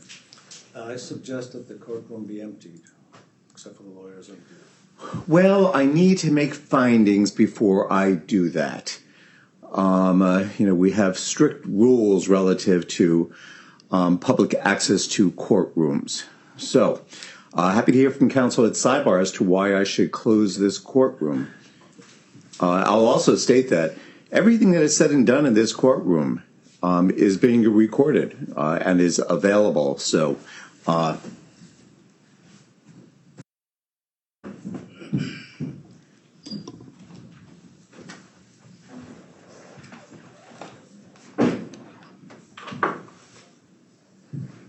Hampshire County Superior Court is now back in session. Please be seated. welcome back, ladies and gentlemen. Has anything come to your attention during that recess which has affected your abilities to remain fair and impartial? Seeing and hearing no affirmative responses, you may call your next witness. Thank you. Eric Michelle? Stop here to be sworn by the clerk, please. Please raise your right hand. Do you solemnly swear the evidence which you shall give to the court and jury in the matter now in hearing should be the truth, the whole truth, and nothing but the truth? So help you God, or do you so affirm? Thank you. Why should you do that as you get to the stand? May I be heard at sidebar on a point? Sure. Okay, Mr. Moschella, please have a seat. Make sure that when you do testify, you speak directly into the microphone. Thank you. Okay.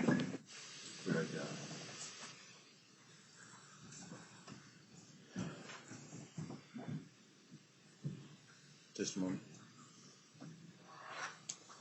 Yes, Your Honor. I'm asking that I be allowed to introduce the mortality tables. I'm looking at section 803 under the rules, citing Harlow versus Chin, that says they can be introduced. This is from With this witness? No, but this is from the United States Census Bureau. No, I understand that. Does that have anything to do with Mr. Moschella? No, but I'm just... Let's deal with him, okay, and then we'll come back to that, okay? I'll let this one in, right? I did. Could you please state your full name, sir? My name is Eric John Moschella. And where do you live, sir? I live in Hadley, In Hadley, Mass. Massachusetts, yes. And how far have you gone to school? Oh, I have a PhD from Clemson University. And your current employment is what? I work at Landmark College in Putney, Vermont. I'm an education administrator. How long have you known Pat Buchanan? I met Patrick in 7th grade, and we've been best friends since then. And where was 7th grade for the two of you? In Newton, Massachusetts. I grew up in Newton. Patrick was a Metco student, and he went to middle school and high school and elementary school in Newton. And did you stay close after college? Yes. After high school, excuse me. Oh, and after high school, he went to UMass. I went to University of Iowa, but we would visit each other on breaks. Oftentimes our breaks didn't align, so I would visit him on mine, and he would visit me on his.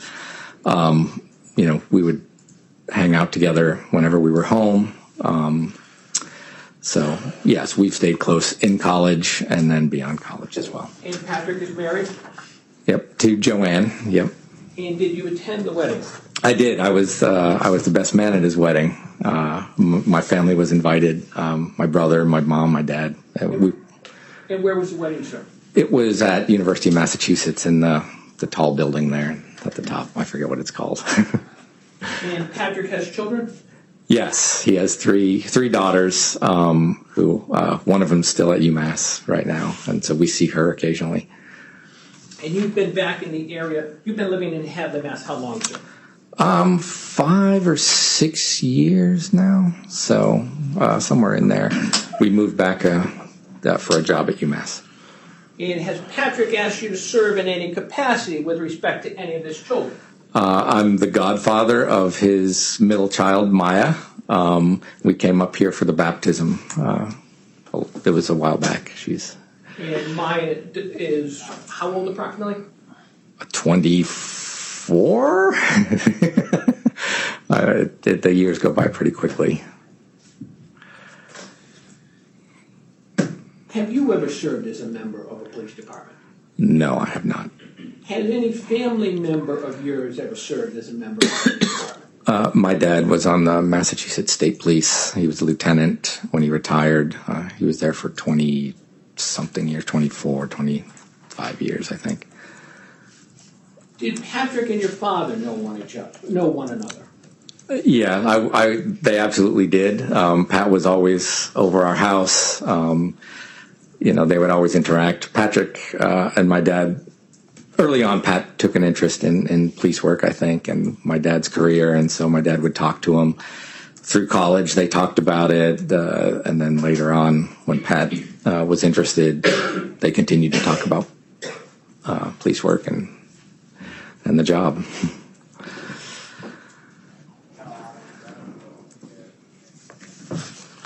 Has Pat spoken to you about his work as a police officer?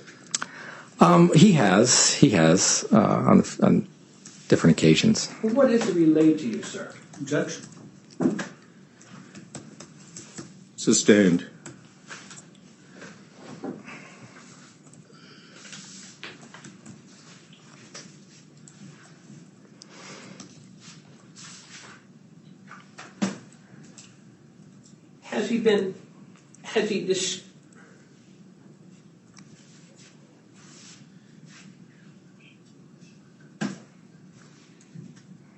In your impression, is police work important to, was his work as a police officer important to him? Objection. You'll need to lay a foundation. Did you have an understanding as to what Patrick did for work? Yes, I did. Okay. And did you know that he worked for the town of Greenfield? Yes, I did. Okay. And in what capacity did he work for the town of Greenfield? Overruled. He was a police officer. In your impression, was that work important to him? Objection. Overruled. Absolutely. Pat loved police work. Loves police work. And what would Pat get animated about certain aspects of police work?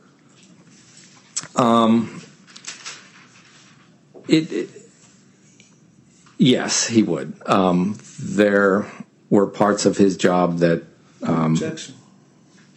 That heard. Certainly. Sidebar.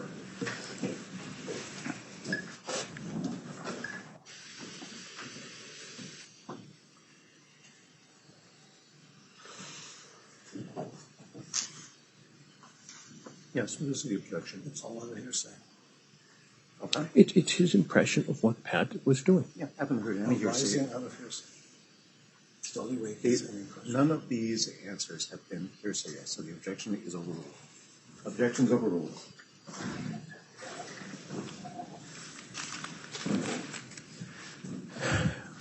Please pose a question.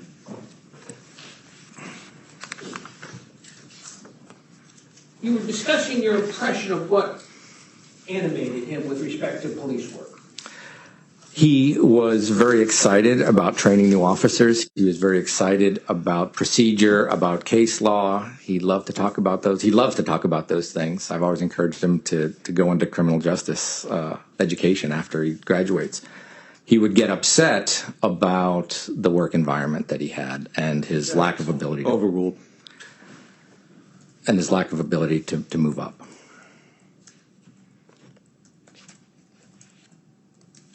Were you ever in a occasion where you and Patrick were subject to a stop? Yeah. And where was it, sir?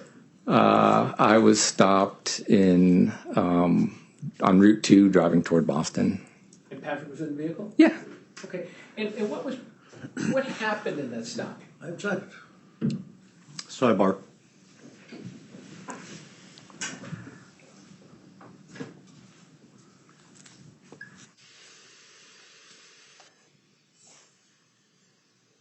Okay, what's this all about?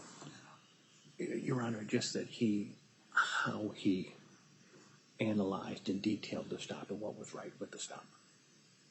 Okay, what's the objection? It's not relevant. Overruled.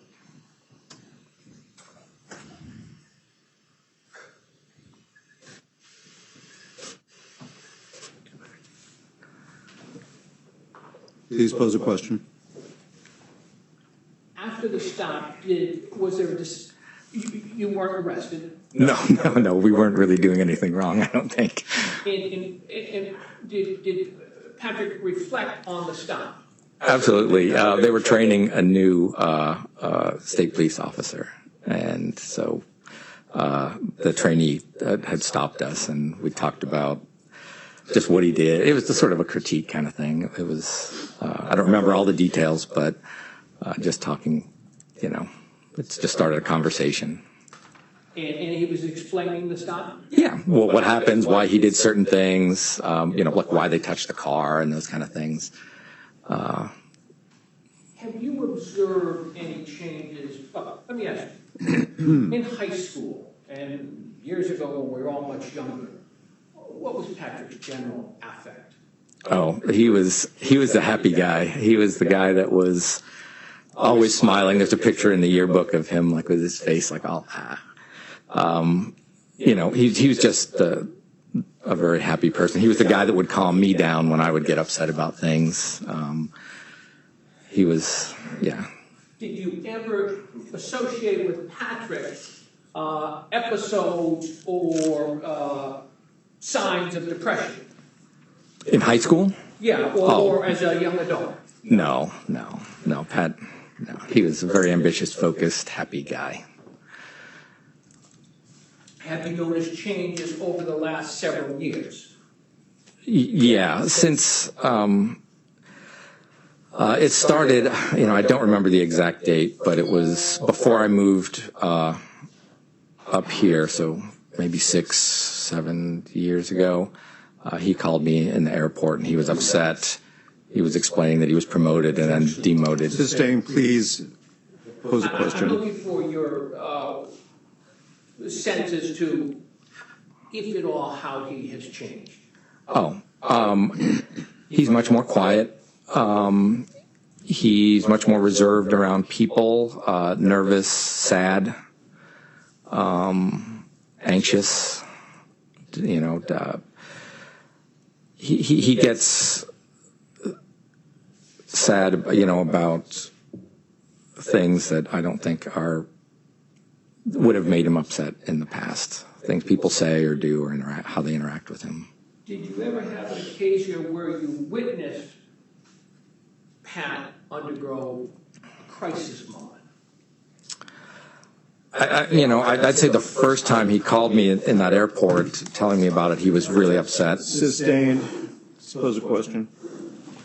Did you observe another episode? Yes, a few years ago when I was working at UMass, he called me and he said he couldn't breathe. Sustained. That's struck. Did you visit with Patrick? Yes, I've visited with him. So he called you? He called me, and what did you do in response to the call? I drove immediately up to Greenfield where he was. And what did Patrick? How did he appear? He looked upset. He looked like he'd been crying. He looked like he couldn't breathe. He was breathing really heavy, rapid breaths. He was very upset. And is there a name for what you observed, or do you have a name that you would call that? I would call it a panic attack. Have you seen similar reactions in the intervals since that first episode? Yeah, it happened again. I don't remember the exact date, but a few, I would say, months later, maybe. And you were present? Yes.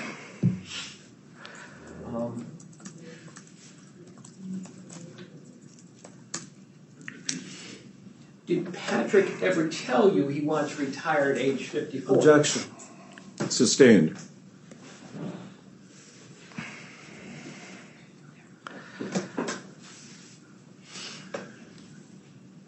Did you have an understanding as to Patrick's retirement aspiration? You can answer yes or no. Yes. And what was that understanding? Objection. Overruled. That he was going to stay on the force, I want to say, till he was close to 60 or somewhere around there. Sort of maximize the benefit that he can get from his retirement. And it's your understanding he retired 7 months ago? Yes.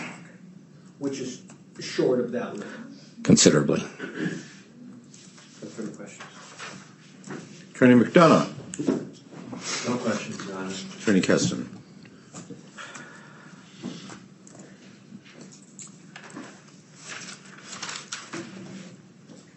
It's the morning. Good morning. How you doing? Good. You and I met at a deposition. Yes. Cordial. Yes, absolutely. You were his best friend? Yes. How about Mr. Bobet? Is he his best friend? I don't know how I qualify Patrick as my best friend. I don't know how Patrick qualifies anybody else. I'd say they're good friends. You know Bobet? Yeah. You socialize with him? Occasionally, yeah. And he's a good friend of Pat Buchanan. Yeah, I'd say so. Now, you haven't had a chance, obviously, to read Patrick Buchanan's therapy, right? No, I haven't read Pat Buchanan's You therapy. know he's been in therapy. Yes, yeah. Since 2005. Sure. And 2005 is 17 years ago. And you have an understanding that 17 years ago he went to see a therapist saying that he's had depression for years, that he drinks 3 or 4 beers on weekends, difficulty following through with duties at work, and has had some suicidal ideation. Do you have any knowledge of that? No, that sounds like therapy stuff. Well, I'm just saying, since you've been called to testify how happy he was before 2015, I want to find out about what you know about his level of happiness before that. Okay. In May 31st, 2005, he reported to his therapist that he has depression, characterized by excessive sleep and limited energy. Did you note that? Did you hear about that in 2005? No. Couldn't get out of bed. No. I didn't see anything like that, no.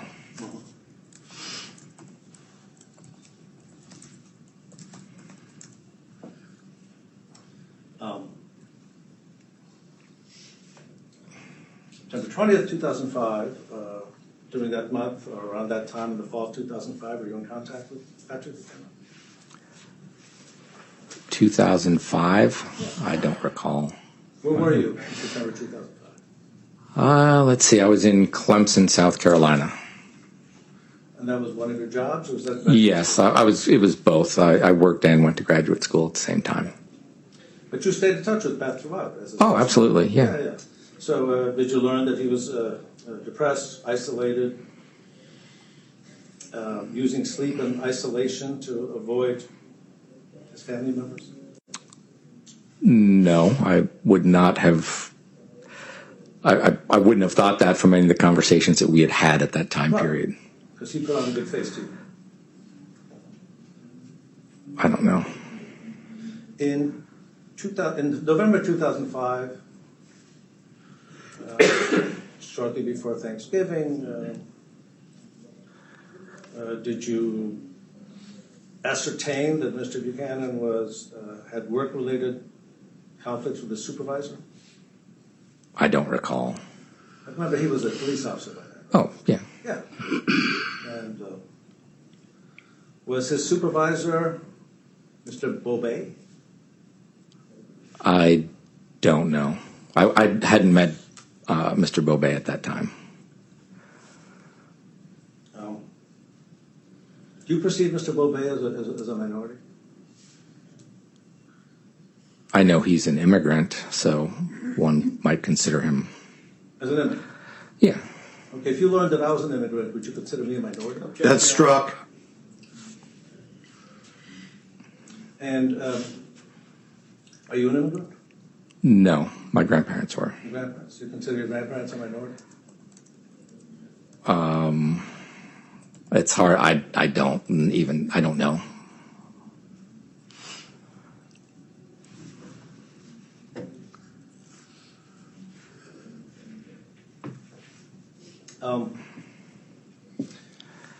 In 2006, did you ascertain that Patrick Buchanan was given some supervisory responsibilities by Sergeant Bobet on the midnight shift? No, not that I recall. Did you understand that he was on ADD medication in 2006? I don't recall. I mean, I did know at some point he was on ADD medication, but I don't know when I... Did you ascertain that he had high stress levels due to increased workload and supervision responsibilities in 2006? Specific to dates? No, I don't know that, but I know police work is stressful. That makes sense. Yes. And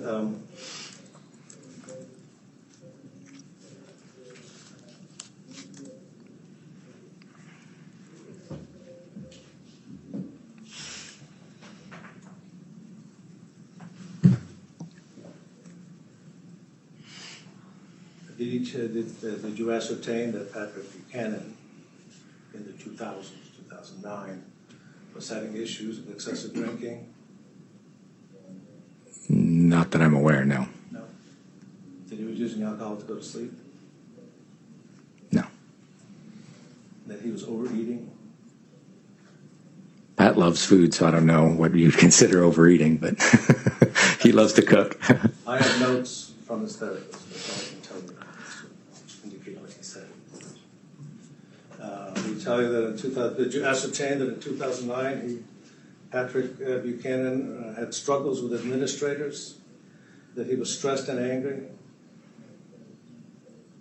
I don't recall specific dates. I mean, when we talked on the phone, he would say if he was stressed or upset or whatever, but we would really focus on catching up. So I don't recall like in 2009. Mr. Michel, I understand. In this case, Mr. Ryan has elicited from you testimony about how Patrick Buchanan was upset after 2015, which is when the events of this case began. Mm-hmm. But you are telling me you did not ascertain any problems with him. Are you telling us that he was just fine, as far as you knew, until 2015? Until 2015, I wouldn't have seen him on a regular basis. I would have just talked with him on the phone.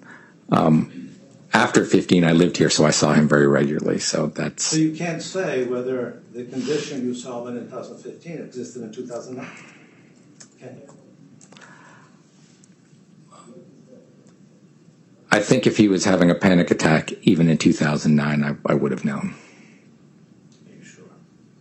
I'm confident of that. Okay. So did you know that he was agitated, any chronic tiredness, sleep deprivation, low productivity, and that he's very interested in boating, right? Please rephrase your question. There are multiple questions in there. He's very interested in boating, right? Yes. And he's a member of what yacht club? The Franklin County Boat Club, I think it is. And you understand that's sort of his prime recreational interest? Yeah. Right. And did you ascertain that that boating distracted him from actually doing his job back a few years ago, before 2015? No.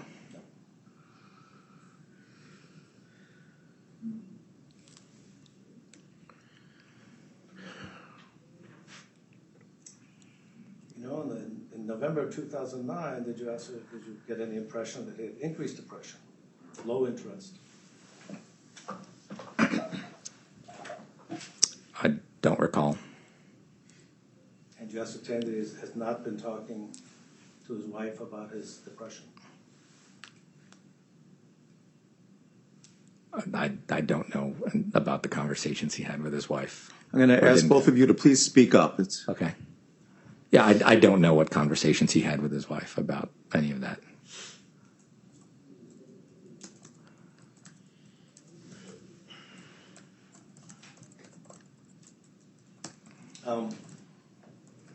Did you ever ascertain that because of Mr. Buchanan's upbringing and the parenting style of his father, he was hypervigilant before 2015?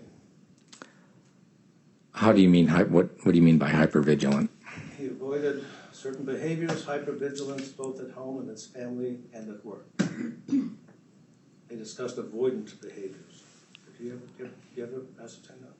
I've never known Patrick to be avoidant, and I guess I don't really understand the question. Like, what's he avoiding? We'll find out.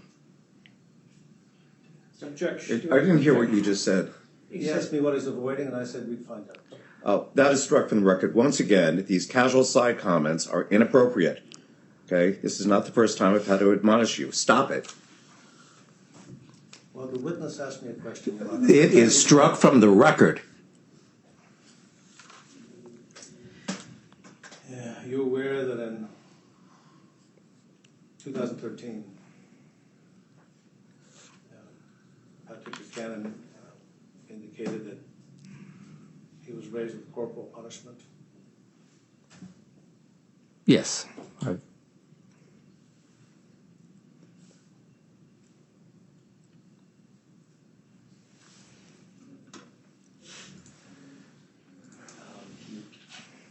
In June of 2013, where were you? In June of 13, I believe I was working at the University of South Carolina, in Columbia, South Carolina.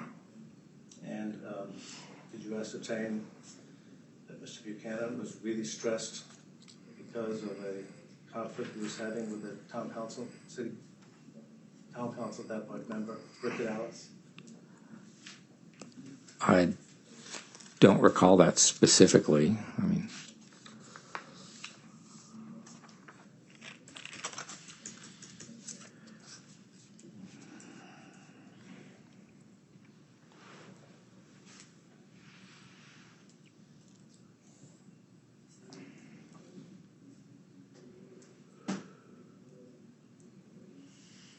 I don't know if the jury can hear them, but I can.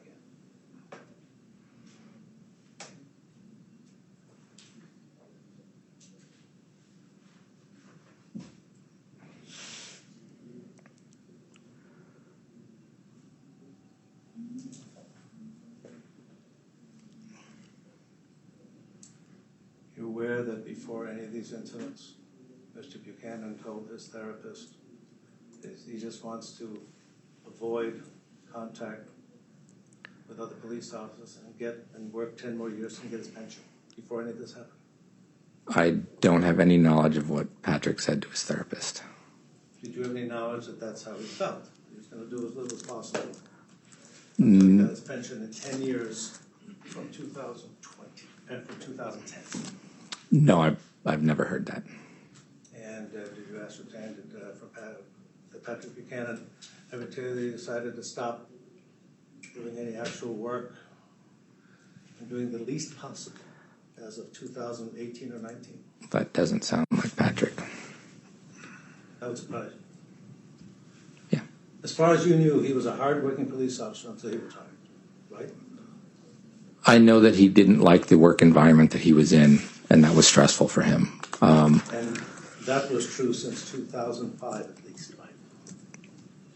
I don't know the actual date, but I think it's later than that. But thank you. Any redirect? No, Your Honor. Right, very well. You're excused, sir. Thank you very much. Okay, you may call your next witness. Oh, Your Honor.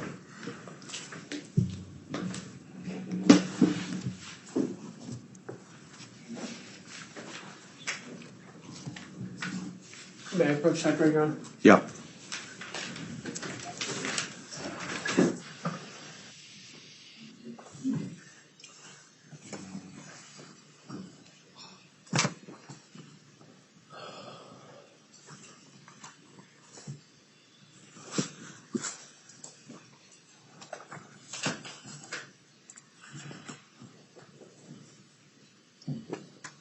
You're going to attempt to introduce the life table, is that correct? I'm asking. What is the relevance of the life table if there's no claim for front pay or loss of retirement benefits? I fail to see the relevance. Your Honor, it goes towards emotional distress, but it can be used, and I'm just asking it be admitted. The rules provide that. Is there a claim for past, present, and future emotional distress? Well, there's an emotional distress claim. I mean, we can certainly argue There's no that. competent evidence as to what future emotional distress will be. Do you anticipate inducing any? Not at this point, Your Honor. Then there's no need to even talk about future emotional distress. Is there any other basis for introducing the tables? There is evidence, Your Honor, of the retirement calculations through Lieutenant Dodge. That came in yesterday. It did come in. Very little, if anything. It's fleeting reference. So no, if you're referring to your client's lost retirement benefits, okay, that was woefully insufficient, okay, to assert a claim. Is there anything else? No, Your Honor. Okay, they're not coming in then.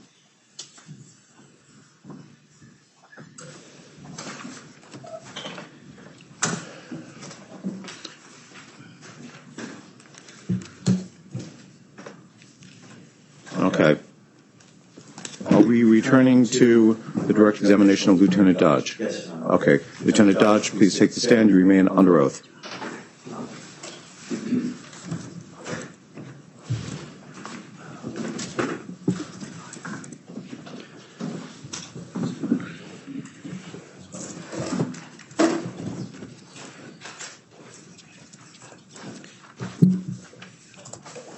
Reminding counsel not to repeat testimony, please. Yes, Your Honor.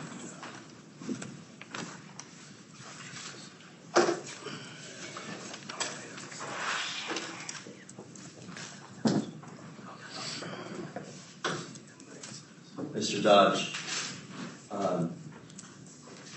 before we get right to where we left off, there's been a new term from the defense. I asked you about the hit squad, but have you ever heard of the term midnight posse before it came up yesterday? No.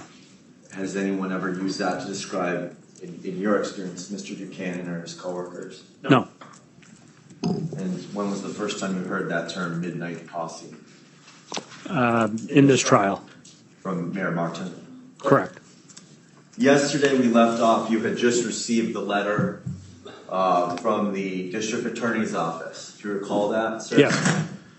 After you received that letter, did you remain on paid on administrative leave? I did. Okay, and what's the total length that you were on administrative leave?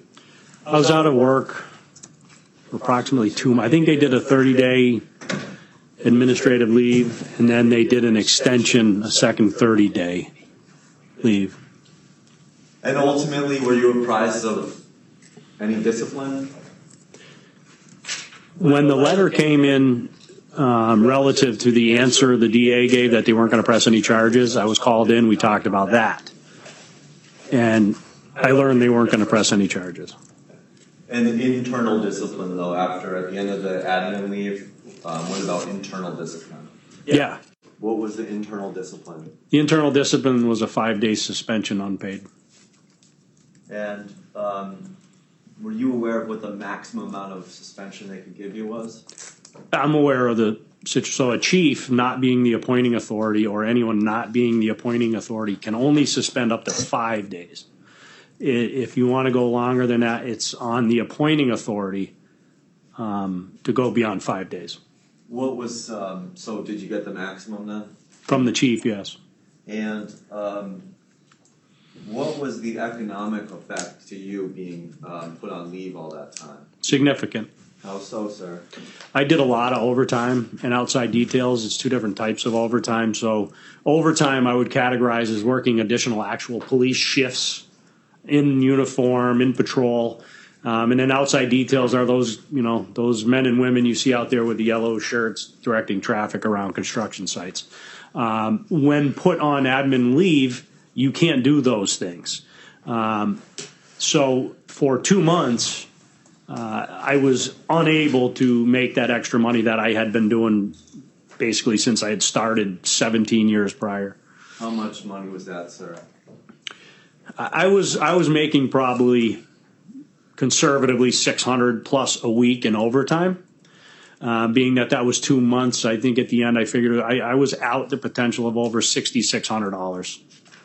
And sir, taking you back to right before you went on admin leave, you said that it was your practice to agree to work a lot of overtime and details. Why did you do that? At that point, it was pretty much out of need. I had just finished building a house. I was trying to still put the pieces of that build together. In order for me to really accomplish that goal, I needed to make more money. And had that been something you did for several years? I've always worked extra, a lot extra. So just taking us back to, again, before your discipline, so 2016, what was your base salary? As a sergeant in 2016, my base salary was probably about $80,000. And then how much extra could you make annually with the overtime and detail? A lot. I mean, I know I was making into the hundreds. So at least 20,000? At the very least, I never made only $20,000 in overtime. I always exceeded that. How much, sir? I was more $30,000 to $40,000 a year. And after, let me ask you, sir. Earlier, you talked about your police record and everything. What effect did having this discipline now have on your police record, sir? It massively tarnished it. I mean, I still couldn't see why these things were happening. I had a great police record. I had been nothing but promoted throughout my career. What did you perceive to be the basis for that discipline? Retaliation. For what? For having stood up for Pat Buchanan. And sir, I think you began, we ended somewhat abruptly the other day, but you began telling a story about telling your daughter why you were home. Could you finish that answer, sir? Yeah, I mean, again, I worked a lot. I would probably suggest it had a lot to do with why my marriage didn't last. I was gone a lot. And I missed out on a lot of what, my children did growing up, although I did help with sports and things of that nature, but I wish I was there more in retrospect. But knowing what she knew of my life, she really started to question why I was home as long as I was. And I, again, contrary to everything I believe, I lied to her. And I explained to her that I'm just on vacation. And after probably 3 weeks, maybe going into a month, she says, "Dad, you never take this much time off. What's really going on?" And I had to break the news to her that I'm on admin leave. I don't know if I have a job anymore. What was that like, sir? It was heartbreaking for me, for her.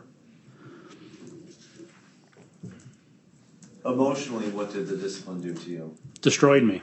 The reason why it destroyed me so much is that I still look back, I don't know why this even happened. It was such an insignificant event on all angles. And to be dragged through the mud for 2 months, sat home, not communicated with, nobody's telling me what my future is going to be. I don't know if I have a job. And then I'm suspended for 5 days for still, I ask why. I've never been in that seat. So it devastated me for a long time, still. Were you able to come back to work and do your job seamlessly after the discipline was over? It wasn't, I wouldn't definitely say seamlessly. I mean, I spent a lot of time waking up in the morning and like the chief said, sitting here, he's sick to his stomach. That was me for 3 years or better. Every time I woke up in the morning and had to drive to work, I had butterflies. I was nauseous. I didn't know what today was going to bring. Why did you have those feelings, sir? Because it was unjustified in the beginning. The treatment I received from this agency in this town was grossly overstated. It never needed to happen. So again, having been so blindsided by the way they managed this whole investigation, I didn't know if it was going to happen again tomorrow for doing what I always believed was right for 17 plus years.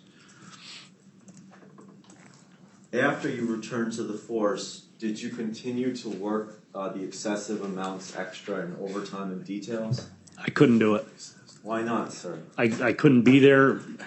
I didn't want to be there my normal shift. Again, nauseous, anxious, waiting for the ball to drop on me again. My only way of coping with this was to not do all those extra. I had to get away from police work.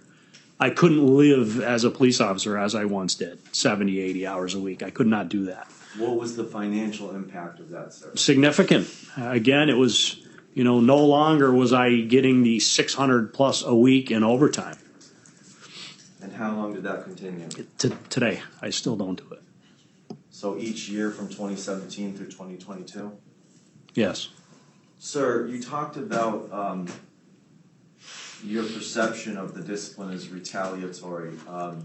Did you object to the discipline? Of course. Did you go through the same process that we've spent a lot of time looking at with Mr. Buchanan? Yes. So the writing to the chief and to the mayor? Yes. And doing so under that emergency quick timeline? That's right. And then did you also have the hearing with Mayor Martin? I did. And how did that fare? Shockingly, he wanted to terminate me. How did that make you feel, sir? Not good. And angry. Had you observed how other sergeants had been treated over the years? I've never seen anything like either myself or Patrick Buchanan's treatment. After the mayor affirmed the maximum suspension for you, did you give up? No. What did you do, sir? We appealed to an independent arbitrator. And what was the result of the arbitration, sir? They overturned the suspension. I believe, similar to Pat Buchanan's, they overturned it, ordered back pay for the days that I was suspended, and turned it into a letter of warning, I believe. Did you get any compensation for the lost overtime and detail time? No. Do you remember how the arbitrator described the imposition of discipline? What words he used to describe it? Your Honor, I object. Best evidence. The question is whether or not he remembers it. He can answer that. Flip to page. Objection overruled. Well, do you remember, sir? I just remember he said it was. Just yes or no. Oh, sorry. So yes or no, sir? I don't remember the exact words. No. Could you please, hold up. Sir, could you please turn to tab 24 within Exhibit 1?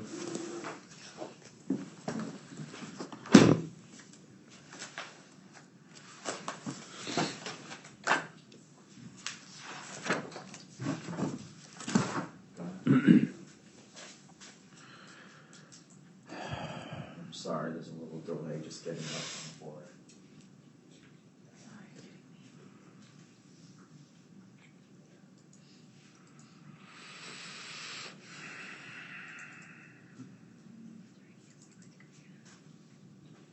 Could you flip to the last page of that tab, sir?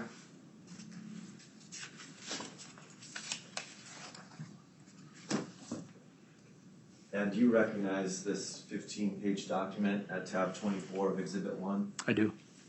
And sir, directing you to the conclusion of the external independent arbitrator, do you see how he, do you see any language that he used to describe the defendant's discipline of you? I do. What words did the independent external arbitrator use? Excessive and unjustified. Thank you.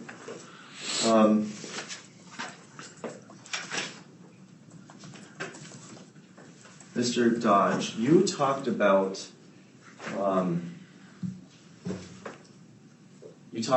your feelings and the emotional impact of what you termed was this retaliatory discipline. Did you seek any sort of external help for what you were undergoing? I did. What was that, sir? prior to this, I had years back when my marriage was kind of falling apart, we sought marriage counseling, and through that I met this particular family of husband-wife therapist team, who I had seen previous to this as well for other stuff. My daughter was having difficulties, so I got to know this lady, Annie Yolish, who was a therapist, and I went to see her. And sir, why did you decide to see her related to your discipline?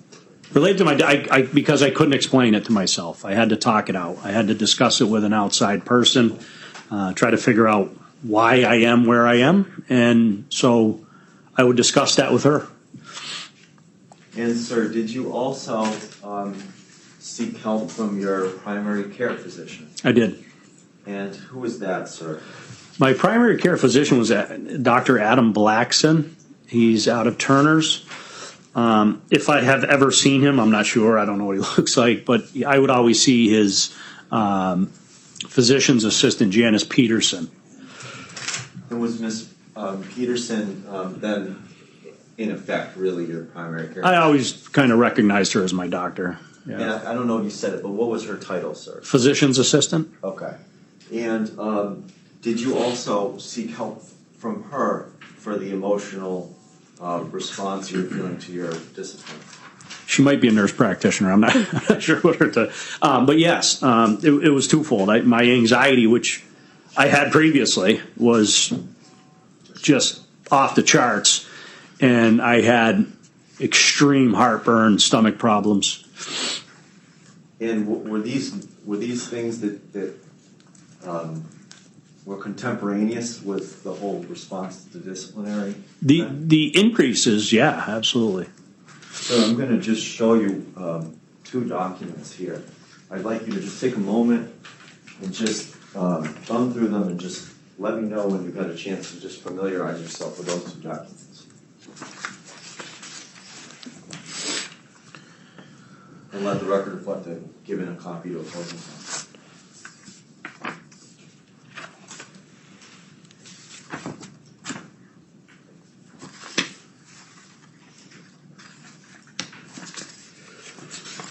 Okay. So first, let's start with the one that begins with the words patient Todd Dodge at the top. Do you have that one, sir? I do. Okay. Do you recognize this stapled document, which is 4 pages? It looks like notes taken by Annie Yolish. And do you know what the time frame is of those notes, sir? A month and year? January 2016 through February of 2016. Okay. And do you recognize, what do you recognize these to be, sir? It looks like notes she took during our sessions when we met. Your Honor, I'd like to admit this first document as an exhibit, please. Any objection? Yes, sir. All right, sidebar.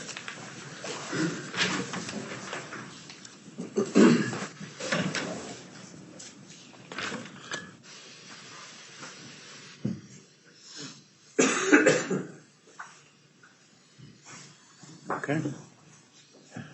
So here they are in succession. And these were not served and filed pursuant to 79G, I take it? Yes, sir. Where they were? Oh, okay. Okay. What's the objection then? Completely incomplete. It's a selected portion. Pardon me? It's a selected portion. Okay. Well, you can. I certainly have, if he wants to take other selected portions on cross, and I don't have an authenticity. The document of completeness, to be clear, permits the adverse party to make the completion. So you can certainly bring that in. So that can come in, and then you can seek to introduce the balance. Objections overruled. That will be Exhibit 15. Thank you, Your Honor. I just need to mark it. He needs the exhibit. I'm handing Exhibit 15 to the clerk to be marked.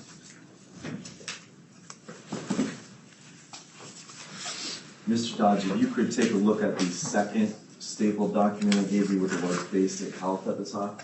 Thank you, Mr. Clerk. Just let me know when you have a minute to just familiarize yourself with that packet.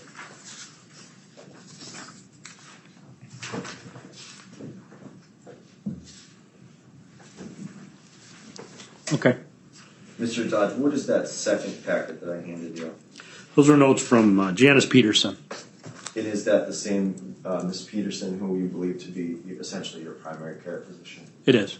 And sir, what is the time period for that second packet? January of 2016. And what do you believe that second packet to be, sir? Medical records. Whose medical records? Janet, mine. Your Honor, I'd like to admit the second packet as well, as I believe it would be 16. The certification issue. Okay, sidebar.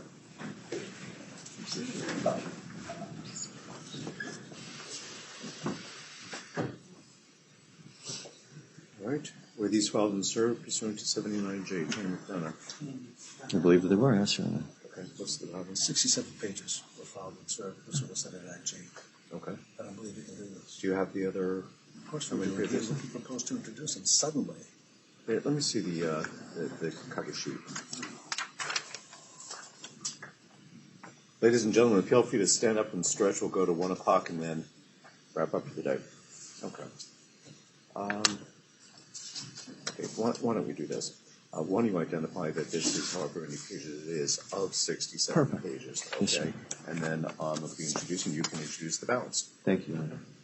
Well, Your Honor, we may have an objection to some parts of the balance being relevant or not relevant, that's all. Well, I guess I'll have to address it when I see it. Yes, Your Honor.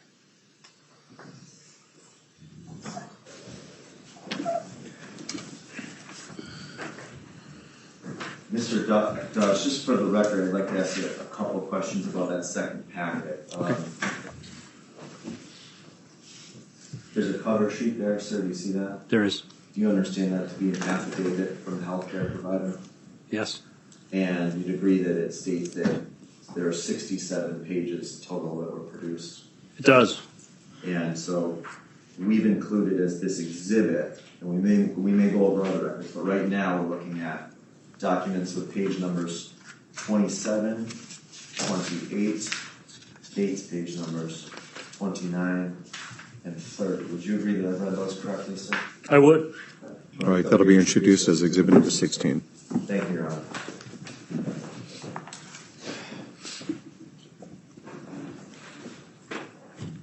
And Mr. Dodge, of course you have, is your understanding you have other medical records from other medical issues? Absolutely. So just addressing these two medical records from January of 2016, would that be about the time frame that you were undergoing this time period of admin leave and separation from your normal duties? It was. And sir, taking exhibit 15 and turning past the cover page, can we get this up, please? And looking at the bottom block there, it looks like there's a date of February 4th. Do you see that block, sir? I do. Could you please read what is written in that block, if you can? Yeah. Discuss current discipline issues at the PD as well as recent meetings with lawyers, the mayor, and HR personnel, chief and deputy chief, still not being told what his discipline will entail. It's kind of hard to read. If found, something of the counts brought up. If found guilty of the counts brought up. And so do you remember having discussions to that effect with Ms. Yolish around February 4th of 2016? Absolutely. Sir, could you look at the block 2 blocks above that? And eventually, I'm sorry, we'll have this up there, but we're having a little bit of a delay problem here. Would you look at 2 blocks above for January 21st? Do you see that, sir? I do. Do you see that third line there, or the end of the second line? Could you just explain what's written in that second block from January 21st? The whole block? Yes, please. Discussed his romantic relationships, his ex-wife and their divorce, his current job situation, and his thoughts about what to do with and where he wants to see himself. So, do you recall talking about your job situation and the discipline in January of 2016 as well with Ms. Yolish? Definitely.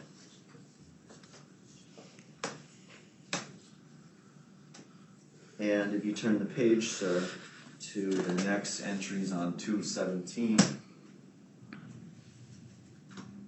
were you also talking with Ms. Yolish about your job and discipline on 217, sir?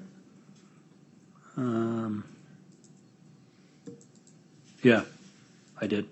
And so, is it fair to say you were seeking therapy as a result of the incidents at work? Yes. And likewise, sir, could you take Exhibit 16? That's the Bay State packet.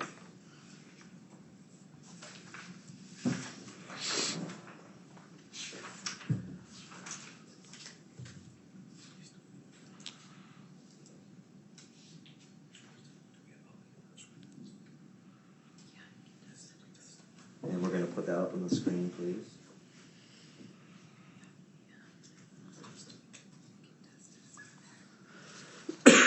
And I think you used the word anxiety before, but were you suffering from anxiety during this time period? Yes. If you look at the second page of Exhibit 16, the first page of the medical record, sir, what is the date? No, not this one. Oh, excuse me.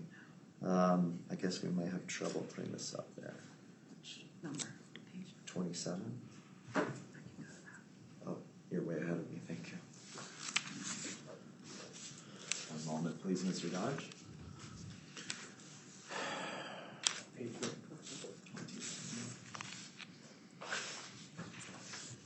Scroll to the top. The date of this page that's marked 27 at the bottom, sir? January 18, 2016. And do you see any notations? Just scroll down, please. About halfway. Anything there with respect to the anxiety you've described? As part of an assessment, anxiety, insomnia, gastritis. And then in the right column, sir, where it's not shaded. Oh, I was looking in the right. Sorry. Do you see it now, sir? Yeah. Could you read what you see noted there? Under assessments or? Sorry. Let me be more clear. That. Okay. 43-year-old male presents with. Excuse me, sir. I'm very unclear. Hang on. Under anxiety. Gotcha. Anxiety. Anxiety stable despite mounting stressor of out of work on paid admin leave without knowing why. Okay.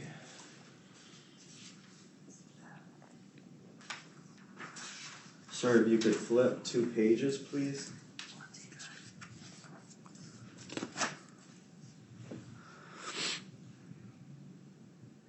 And could you tell us, is the page you're on, does it have a 29 at the bottom of it? It does. And what is the date of this medical record, sir? January 11th, 2016. So about 5 days prior to the one we just saw. Correct. And could you read under that same anxiety heading what you see there, sir? 43-year-old male presents with, I'm not sure what CO, medications, mild benefit, current meds, Zoloft, stressors worsening at work, supports minimal, mood anxious, worried about everything, overwhelmed, sleep disturbance worsening, difficulty falling asleep, difficulty staying asleep, lays in bed worrying. Okay, thank you, sir. And so, same question as I asked before with Ms. Yolish, but with Ms. Peterson, were you also discussing your emotional distress resulting from the incidents at work? Yes. And why were you doing that, sir? Because I felt ill.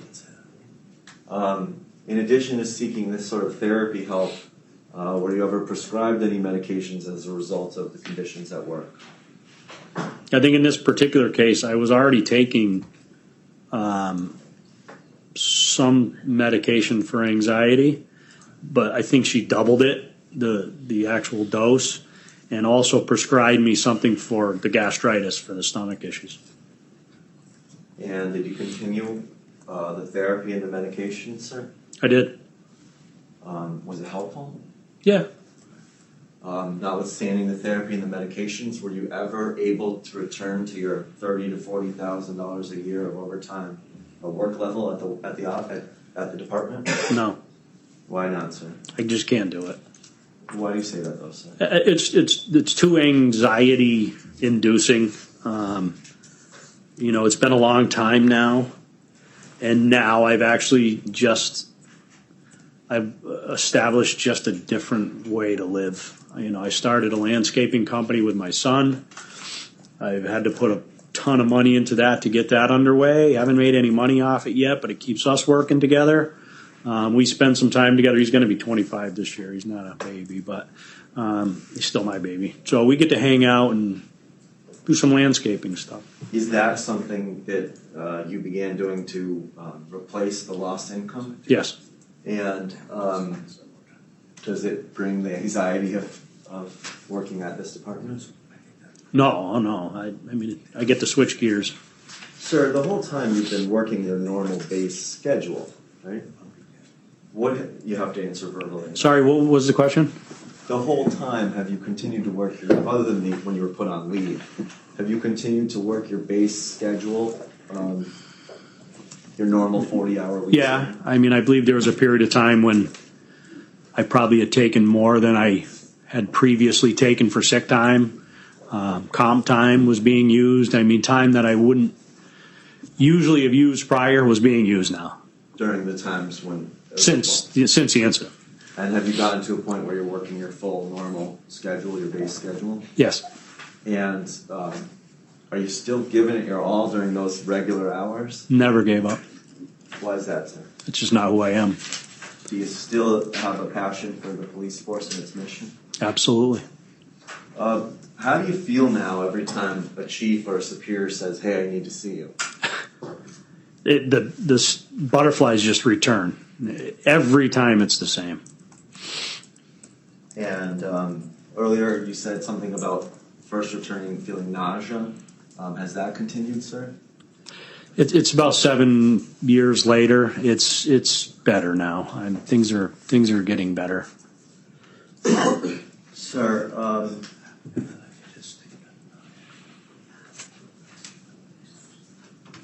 have you ever, after you returned, did you ever have a chance to speak with Chief Haig about the discipline and everything that happened? I did. Could you describe that conversation, or where was it? How did it come to be? All right, we have what's called the watch commander's office. It's where the sergeants sort of do their reports. It's shared amongst all the sergeants. We usually only have one on a shift, so I was in that office, and Chief Haig approached me. I want to say maybe about a week after my return back to work, and he came in and we had a face-to-face conversation. And what did he say to you? Who spoke first? He did. I believe it was to the effect of "Welcome back." We need you around here. It was, he was optimistic, I guess, at that point.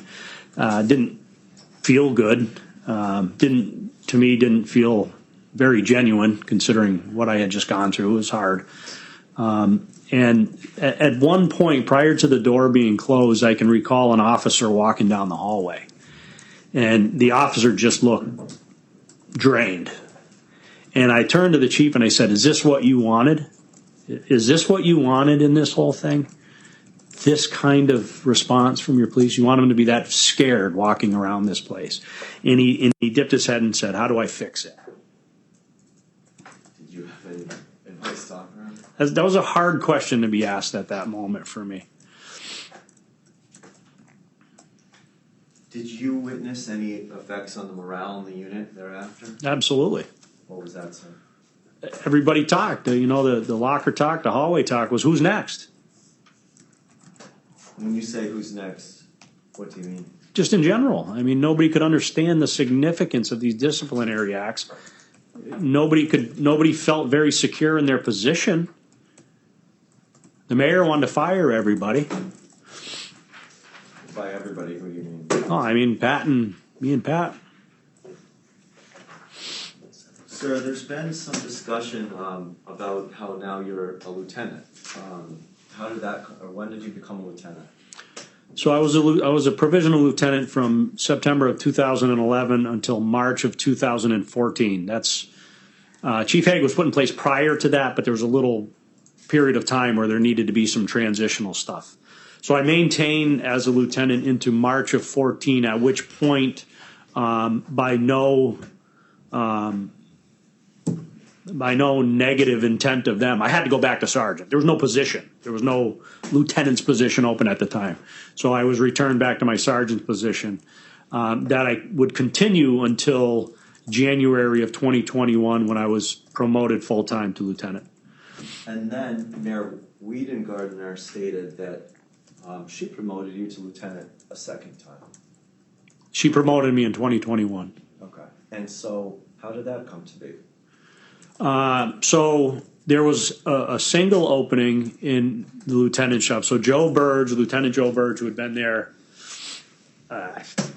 probably close to 30 years, decided, he was done, and he filed and retired. So it created an opening in the lieutenant seat. At that point that opening was created, I was contacted by Chief Hague, he was in the midst of a COVID detail at our senior center. And he wanted to talk to both me and that at the time Sergeant McCarthy to discuss this provisional appointment at this time. So he basically apprised us of the fact that, and he did it one-on-one. It was just me. He apprised us of the fact that he intends to promote, at least on a provisional basis, and I said, promote Danny. And why did you do that, sir? Because Danny said that he was going to retire that year, and I figured he had been there 30 plus years. I tried to make the decision easy for him and just said, why don't you make McCarthy lieutenant until he retires in December? And then at a certain point, did an opportunity arise for you to become a lieutenant? It did. So unbeknownst to anybody, which is not uncommon, our deputy chief at the time, Mark Williams, had entered into a process for the chief's position in East Longmeadow. And he ended up getting that position. So it opened up the deputy chief's position. And who would have been the eligible candidates? So was someone selected as deputy chief? Yes. And who was that, sir? Then Lieutenant Bill Gordon. And so then, was there therefore an open lieutenant position? There was. Lieutenant Gordon was promoted? That's correct. So now 2 lieutenants were in need of promotion. And who were the eligible candidates to fill the lieutenant position? Any of the sergeants. And who was it? Myself and Dan McCarthy got promoted.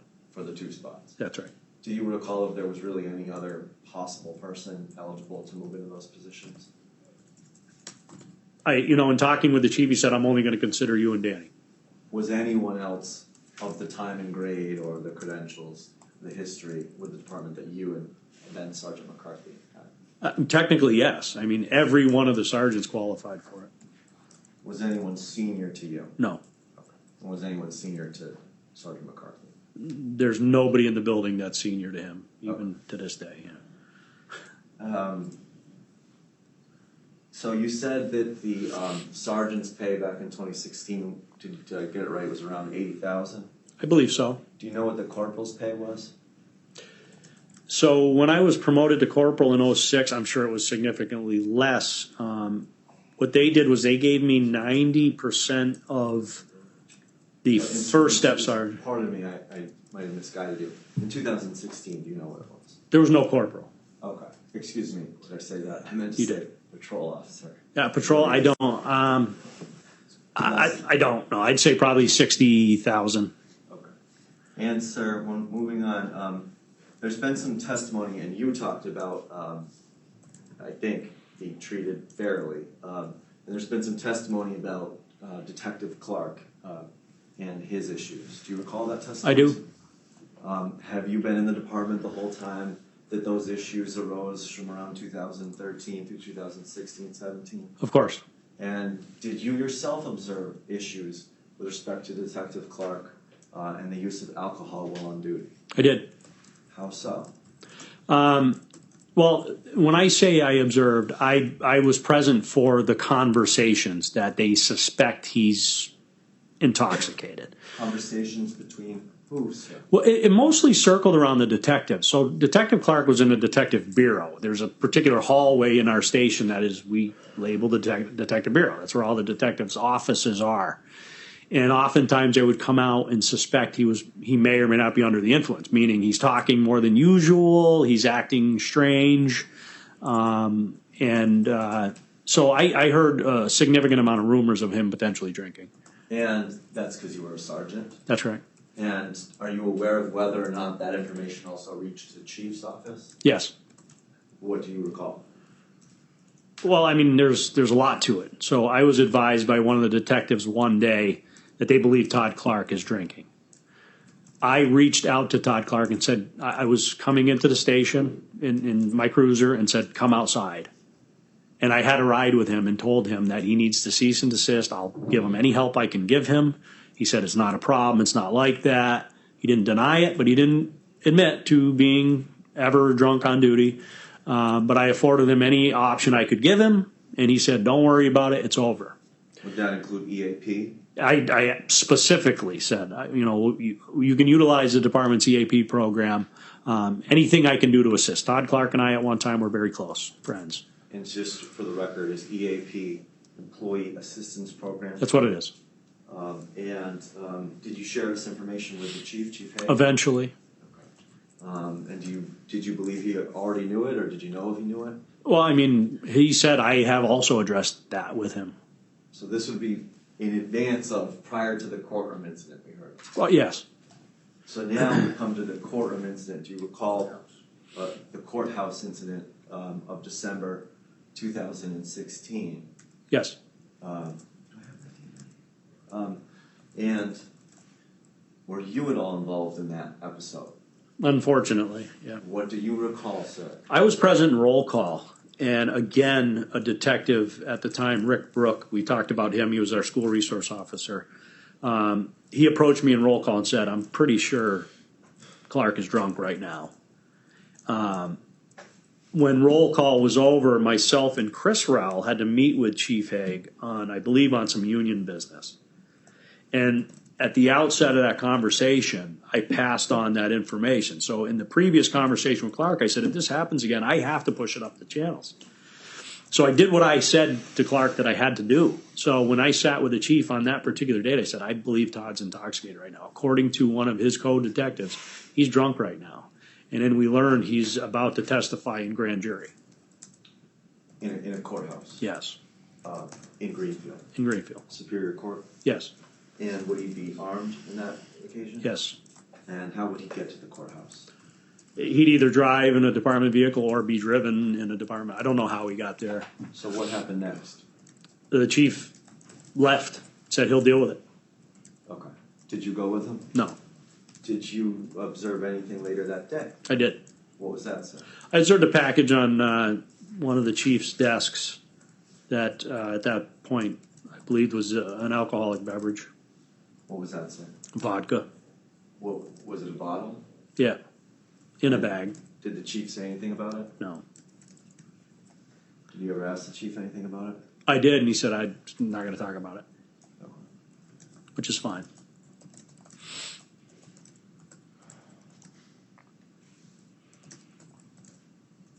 Do you know if Detective Clark was ever referred to his case to be examined by the district attorney's office like yours was? I never knew of any follow-up to it. It's not something I'd be privy to. Do you agree with some opinions that have come out in this trial that an officer is not, or can, that your department doesn't have the authority to pursue a crime such as driving under the influence or possessing a weapon under the influence because of a disability invocation? Object. Overruled.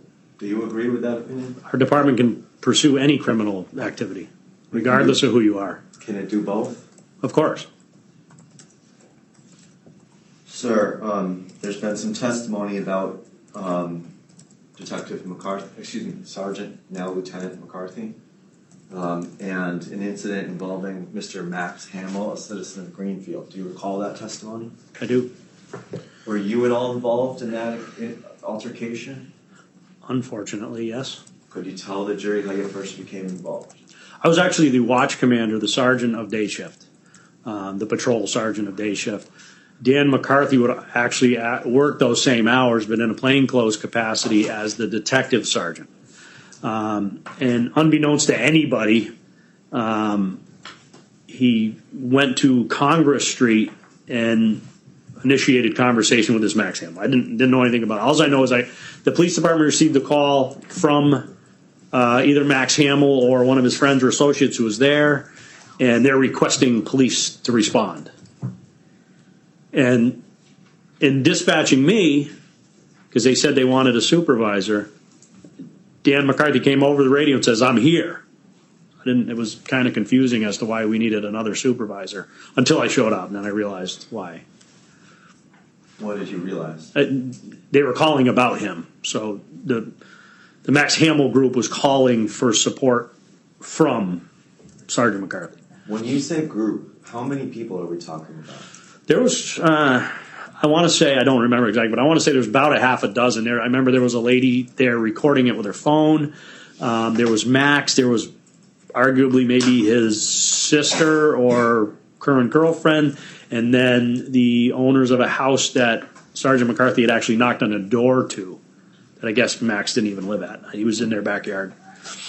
And what did you learn Sergeant McCarthy had done at the premises? Well, what Max Hamill said was that Sergeant McCarthy showed up, demanded to see his phone, deleted some pictures off his phone, and those pictures were pictures of Dan's daughter, Cassie. And anything else? He explained that he had received some threatening text messages from Matthew McCarthy, who's Dan's son, Cassie's brother, and that Max Hamill said to me that if I didn't give him my phone, he was going to put me 6 feet under the dirt or something, underground or something. And did Sergeant McCarthy remain at the scene? No, I told him to leave. I said, "You got to go." They were furious. It was chaotic for a little while. What happened after he left with respect to Mr. Hamill? I went, I heard shortly thereafter, I heard us dispatching an ambulance to that very spot. And I would later learn that Mr. Hamill would vomit. I'm guessing went into a pretty severe panic attack and was transported. Objection, move to strike. Sustained. That portion of Lieutenant Dodge's testimony is struck from the record. It's not evidence. Please pose another question. We're just sticking to what you know and what you observed, Sergeant Dodge. And then did you say anything to McCarthy after that? I went in to talk. Well, I had to go in and talk to Deputy Chief Williams. I explained to him. I said, "I have to tell you about this incident."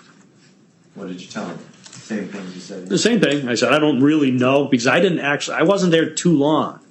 In talking with the individuals present, they weren't happy, obviously. And I explained to them, I said, "Listen, I'm on the same level as Detective McCarthy." I said, "So it's highly unlikely I'm going to be the one investigating this particular incident." I said, "It's not going to be overlooked." I said, "But it's not something that'll fall within my purview to investigate, considering we're of equal grade." So I promised them that I would go back and pass it on to my superiors, and that's what I did. I went to Mark Williams, the deputy chief, and said, "There was an event." And based on what you observed and the evidence you gathered, did you come to the impression that it needed to be investigated? Sergeant McCarthy's conduct. I mean, based on their reactions, someone had to talk to them. Did you believe that it could have negative impacts on his career? Absolutely. Did you talk to him about that? I did. Tell us. I went into his office and I asked him, I said, "What are you thinking?" I said, "Are you trying to get as much time off as I got, or what are you trying to do here?" And he was just ashen. You could tell he was nervous. How did he respond to you? He didn't really say much. Are you aware of his case was forwarded to the district attorney's office? I don't know what happened to the case after that.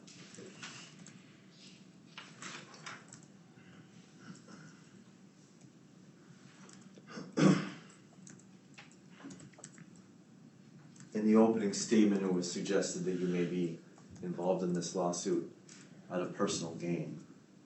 How do you respond to that suggestion? Overruled.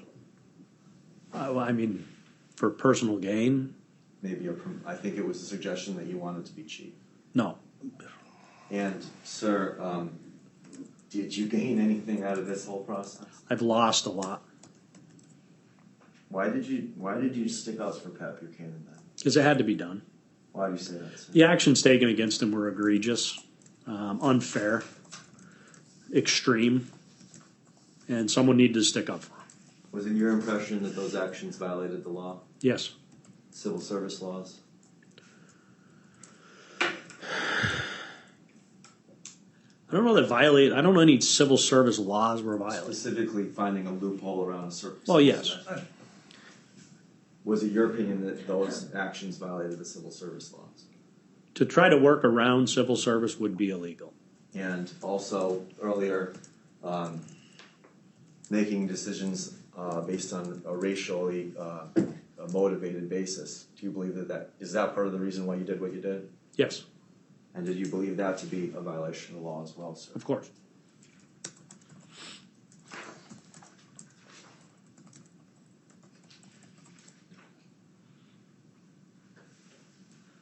Chief Haig brought up that he believed there had been rumors about you related to alcohol. Do you recall that testimony? I do. Sir, have you ever been disciplined, counseled, or in any way spoken to by a supervisor with respect to alcohol? Well, interestingly, you brought up one event, which was 23 years ago, me pulling my boat. I was returning with another officer who was new to the force. He's now a U.S. Marshal. And I came upon a rollover accident just below my house on Green River Road in Greenfield. And when I called into it, had nothing to do with alcohol, although Sergeant Bobet worked it into an alcohol issue. I called into the station saying, we need help up here. It was a rollover. The guy was out of the car, bleeding from the head. And the response I got over the phone was, in my mind at the time, ridiculous. It almost sounded like they weren't sending anybody. I'm like, I'm serious. There's a rollover up here. So Sergeant Bobet and I had some words. And it was, again, his mindset was that it was alcohol. It had nothing to do with alcohol. It had a lot to do with the fact that they weren't sending anybody to this rollover accident. Okay, so did anybody in the department ever talk to you about alcohol? Have you ever been punished for alcohol? No. Have you ever had any sort of counseling for alcohol? No. When you heard him say that about you, what went through your mind about you? About me? Yes. That it's an extreme low blow, because I don't have a problem with alcohol, nor have I ever. Is it fair to say that you know some information about alcohol with the chief? A lot. No further questions. All right, Attorney Ryan. Thank you, Your Honor.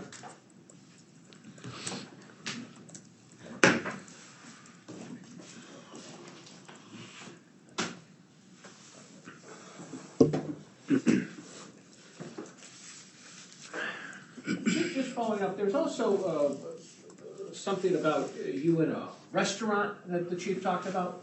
Yeah, that What was was that? another interesting. What was that, Lieutenant? I had arrived at, I frequent Fishtails. Some of you may be aware of it. It's in Hatfield. I'm friends with the vast majority of people who go there. I've been going there for a long time. The food is great. And on this one particular evening, I had showed up. My girlfriend and I go. And I was sitting at the bar. And I had been there probably 20 minutes. I basically just sat down. And there was a person seated a couple stools away from me that I thought I had recognized. And I did recognize him. So it was someone I would later learn I had previously arrested. And when I was asking him, do I know you? Do I know who you are? He immediately didn't like that, and he picked up a fork and said he was going to stab me in the throat with a fork. And I didn't know. I'm just asking if I know you. And then the bar manager kicked him out because of his behavior. And upon leaving, he took a swing at me from behind when I was basically leaned over. So I assumed that was it. that he would then go and get a carload and return to the bar, apparently to come after me for whatever it was I did. The police ended up getting involved down there. I had been there 20 minutes, so alcohol had nothing to do with this fact. And rather than it being a rumor, it wasn't a rumor. The guy actually complained to Chief Haig about it. He was looking for me to get disciplined in this incident. I can recall I was actually mowing a lawn, because that's what I was doing now rather than overtime or details, when I got a call from the chief about this, that the guy's filing a complaint. I clarified with the chief that please call the bar manager. Please call these particular people. Please review the surveillance footage, because they have cameras in the restaurant. You're going to see. By the end of that day, I got a call from the chief, goes, you got nothing to worry about with respect to this. You didn't do a thing. And I said, I know I didn't do a thing. So there's no rumor about alcohol there. Okay. Approximately when was that? I don't even remember. I don't know. A few years back, 5 years ago, 5 4 years years ago. Yeah. If I can turn your attention, do you have the big book in front of you? I do. Lieutenant? You want those? I'm looking at tab 26. There's a statement in there from you.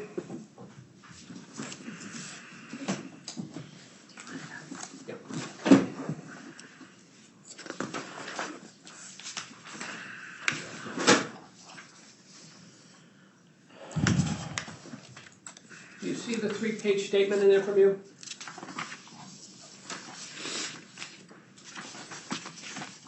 Wow.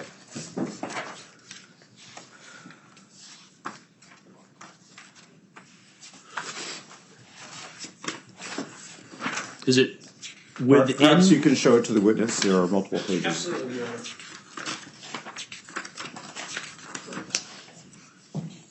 I'm getting to it.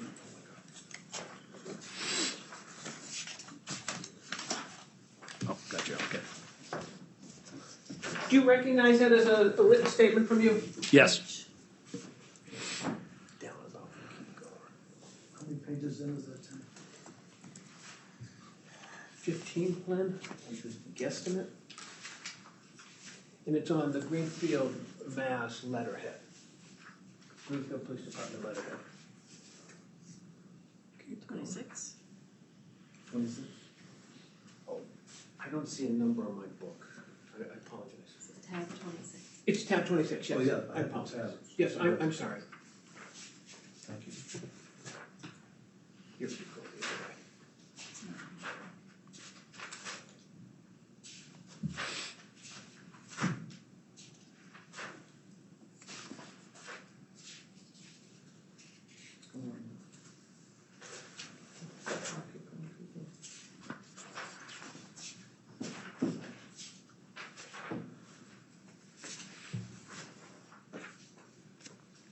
Apparently, we're not in sync.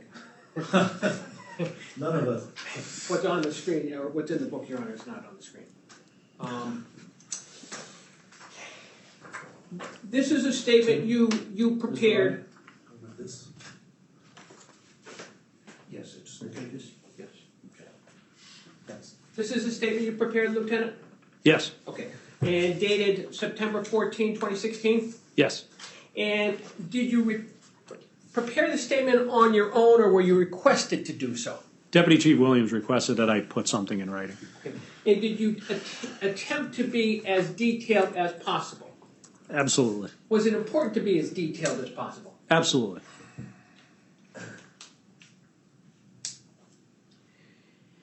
And at the bottom of page 1, you report that I approached the group on foot and all of them started yelling at me at once. That's correct. Okay, and then can you read the quotes there that you said you heard when you approached this group? He threatened to kill me. This is an abuse of power. He threatened to arrest me if I didn't give him my phone.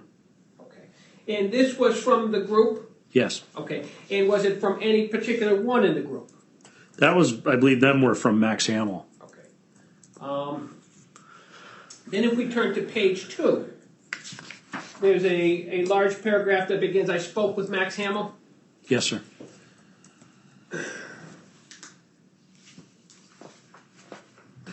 Max reported that he is the cousin of Cassandra McCarthy's boyfriend. That's correct. And he reported that he grew increasingly ashamed of himself for having had a relationship with his cousin's girlfriend. Correct. And he decided to get it off his chest to tell Fernando Soto. That's correct. Okay. And then could you read the next line aloud? Max stated that he grew increasingly ashamed of that one. No, the next line below that. Max stated that soon after he advised Fernando of the relationship, he, Max, started to receive threatening messages from McCarthy's family. Okay, could you continue reading? Max stated that he received a threatening message from, quote, Matthew McCarthy. However, the exact content of that message is unknown to me. Okay, and then the next sentence. Max stated that McCarthy then showed up today and threatened to arrest him if he, Max, did not give him, McCarthy, his phone. And this McCarthy is Matthew or the father? That Dan. And then could you read the last sentence in that paragraph? Max stated that he believes McCarthy deleted the message he, Max, had received from Matthew because after inspecting his phone, he, Max, found it to be missing at this point.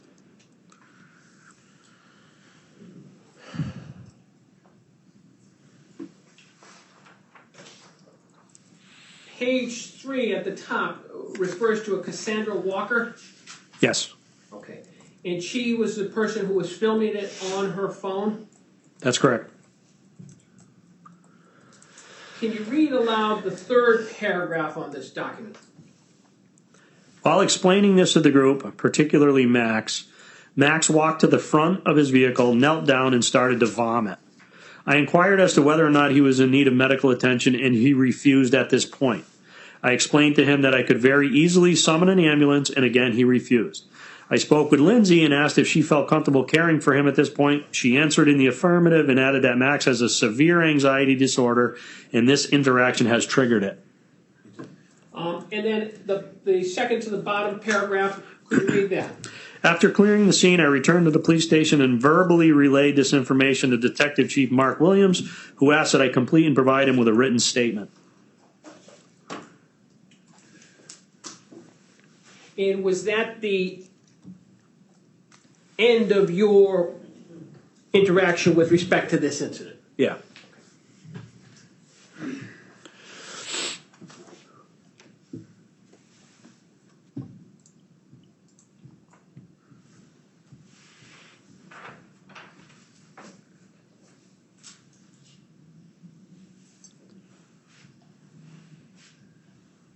You testified in response to Attorney McDonough's questions about discussion with Chief Haig regarding the 2014 civil service exam.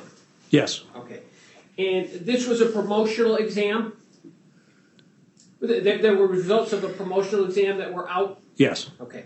And your understanding of the results showed what? Pat 1, Jason Haskins 2. And was there an opening for a permanent position at that time? I don't remember. I'm assuming if a provisional was made. What was James Road doing? James Road worked as a provisional sergeant for a long time before getting the full promotion. So if in 2014, in the fall of 2014, was there room to promote a full sergeant and return our officer Road back to status? Yes. And your discussion with the chief was held where about the promotional exam? In his office. Okay. And why were you in the office? I was still doing the civil service liaison type stuff at that point. So although I had moved back to my sergeant position, that was still carried over. In liaison with whom? Civil HRD, as he explained, the Human Resources Division of the Commonwealth. Okay. And is there an HRD office in Greenfield? No. Okay. And so when you're liaisoning with these people, where are they that you're speaking to? Boston. Okay. And so is it always by phone? Phone or email. Okay. And what did the chief state to you with respect to the results of that exam that had Buchanan 1 and Haskins 2? He just wanted a workaround. He wanted to find a Your loophole Honor, around the I've results. asked and answered multiple times. Overruled. Please repeat your question and repeat your answer. What did the chief say to you with regard to Patrick Buchanan's spot? Or what did he say to you with regard to Patrick Buchanan? Again, he labeled him lazy and said he doesn't fit the bill. And did he offer any further information as to he doesn't fit the bill? No. And what did you take that to mean? Again, he's black. And did he further clarify what he meant by he's lazy? No. Had you worked with Sergeant Buchanan as of October 2014? Many times. Objection. Sidebar.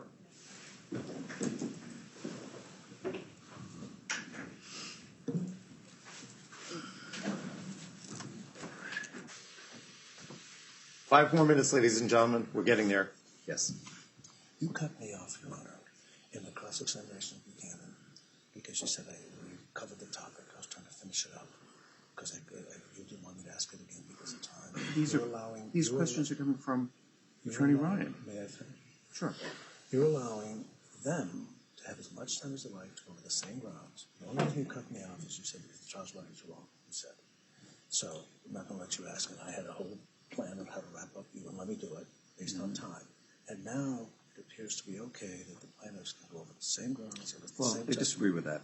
I disagree as well, Your Honor. Having said that, first of all, it's separate counsel. Second of all, move it along. Yeah. I'm not going to permit you to ask the same questions. Okay? So, thank you.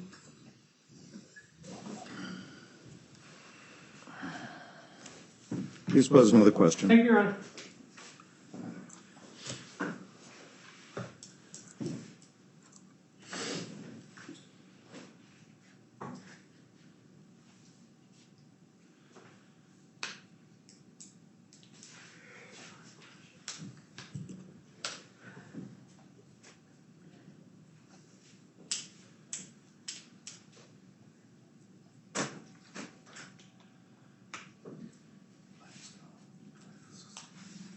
In 2014, what was your understanding as to James Rowe's status on the civil service promotional exam? He wasn't on one. Okay. To your understanding, had he taken a promotional exam? I don't know. I just know he wasn't on the list. In 2014, did you have you were supervisor to Rowe, Haskins, and Buchanan? In 14? Yes. After March, I was probably on an equal level with Rode as a provisional sergeant. I mean, I was a full-time sergeant then, but. Okay. And how long had James Rowe been with the department as of 2014?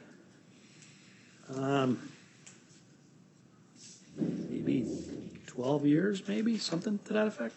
So 203, 202? I believe that's about when he came on. Okay. Yeah. So he was junior to Officer Buchanan in years of service? Yes. Okay. And had you supervised James Rowe? Yes. And had you supervised Jason Haskins? Yes. And had you supervised Patrick Buchanan? Yes. And did you have an assessment as to which was the most productive police officer? Objection. Stand as to the form of the question. Did you have an opinion as to who was the most productive police officer? Objection. Overruled. He can answer. I kind of view it differently than just the numbers that were shown on this screen. I take much more into account when I start talking about productivity.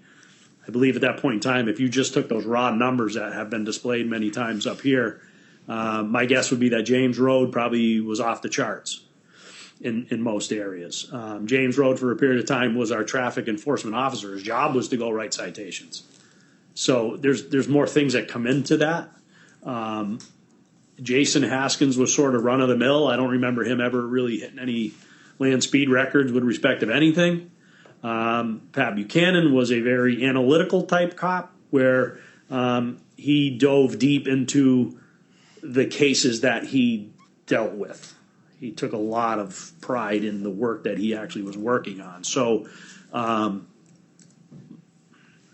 no, I mean, like I said, if we're going by bare numbers, I'd probably say James Rode was the most productive. But as of 2014, he had yet to pass the promotional exam. As far as I know. Yeah. Right. It is 1 o'clock. So, ladies and gentlemen, we're going to suspend for the weekend. And let me once again thank you for your ongoing consideration. I respect that the lawyers had originally estimated that this case would go to you for your deliberation today. Just to repeat the schedule that I had outlined yesterday, Monday and Tuesday until 3:15 in the afternoon. Wednesday, I would hope that you would have this for your deliberations, although I'm not going to make any promises, but I would hope so. That is because Thursday and Friday there is no court, so that if we don't reach you for deliberations or on Wednesday or you continue to deliberate, we will then next see you on Monday, May 2nd. So, as I indicated earlier, if you have any concerns you wish to share with myself as well as with the lawyers, just let one of the court officers know, and we'll be happy to hear you at sidebar. That will have to be on Monday, though. Okay? With that, have a great weekend. Please don't discuss the case with anyone, including amongst yourselves, nor do any investigation or research or look at any media reports. Thank you all. Very good.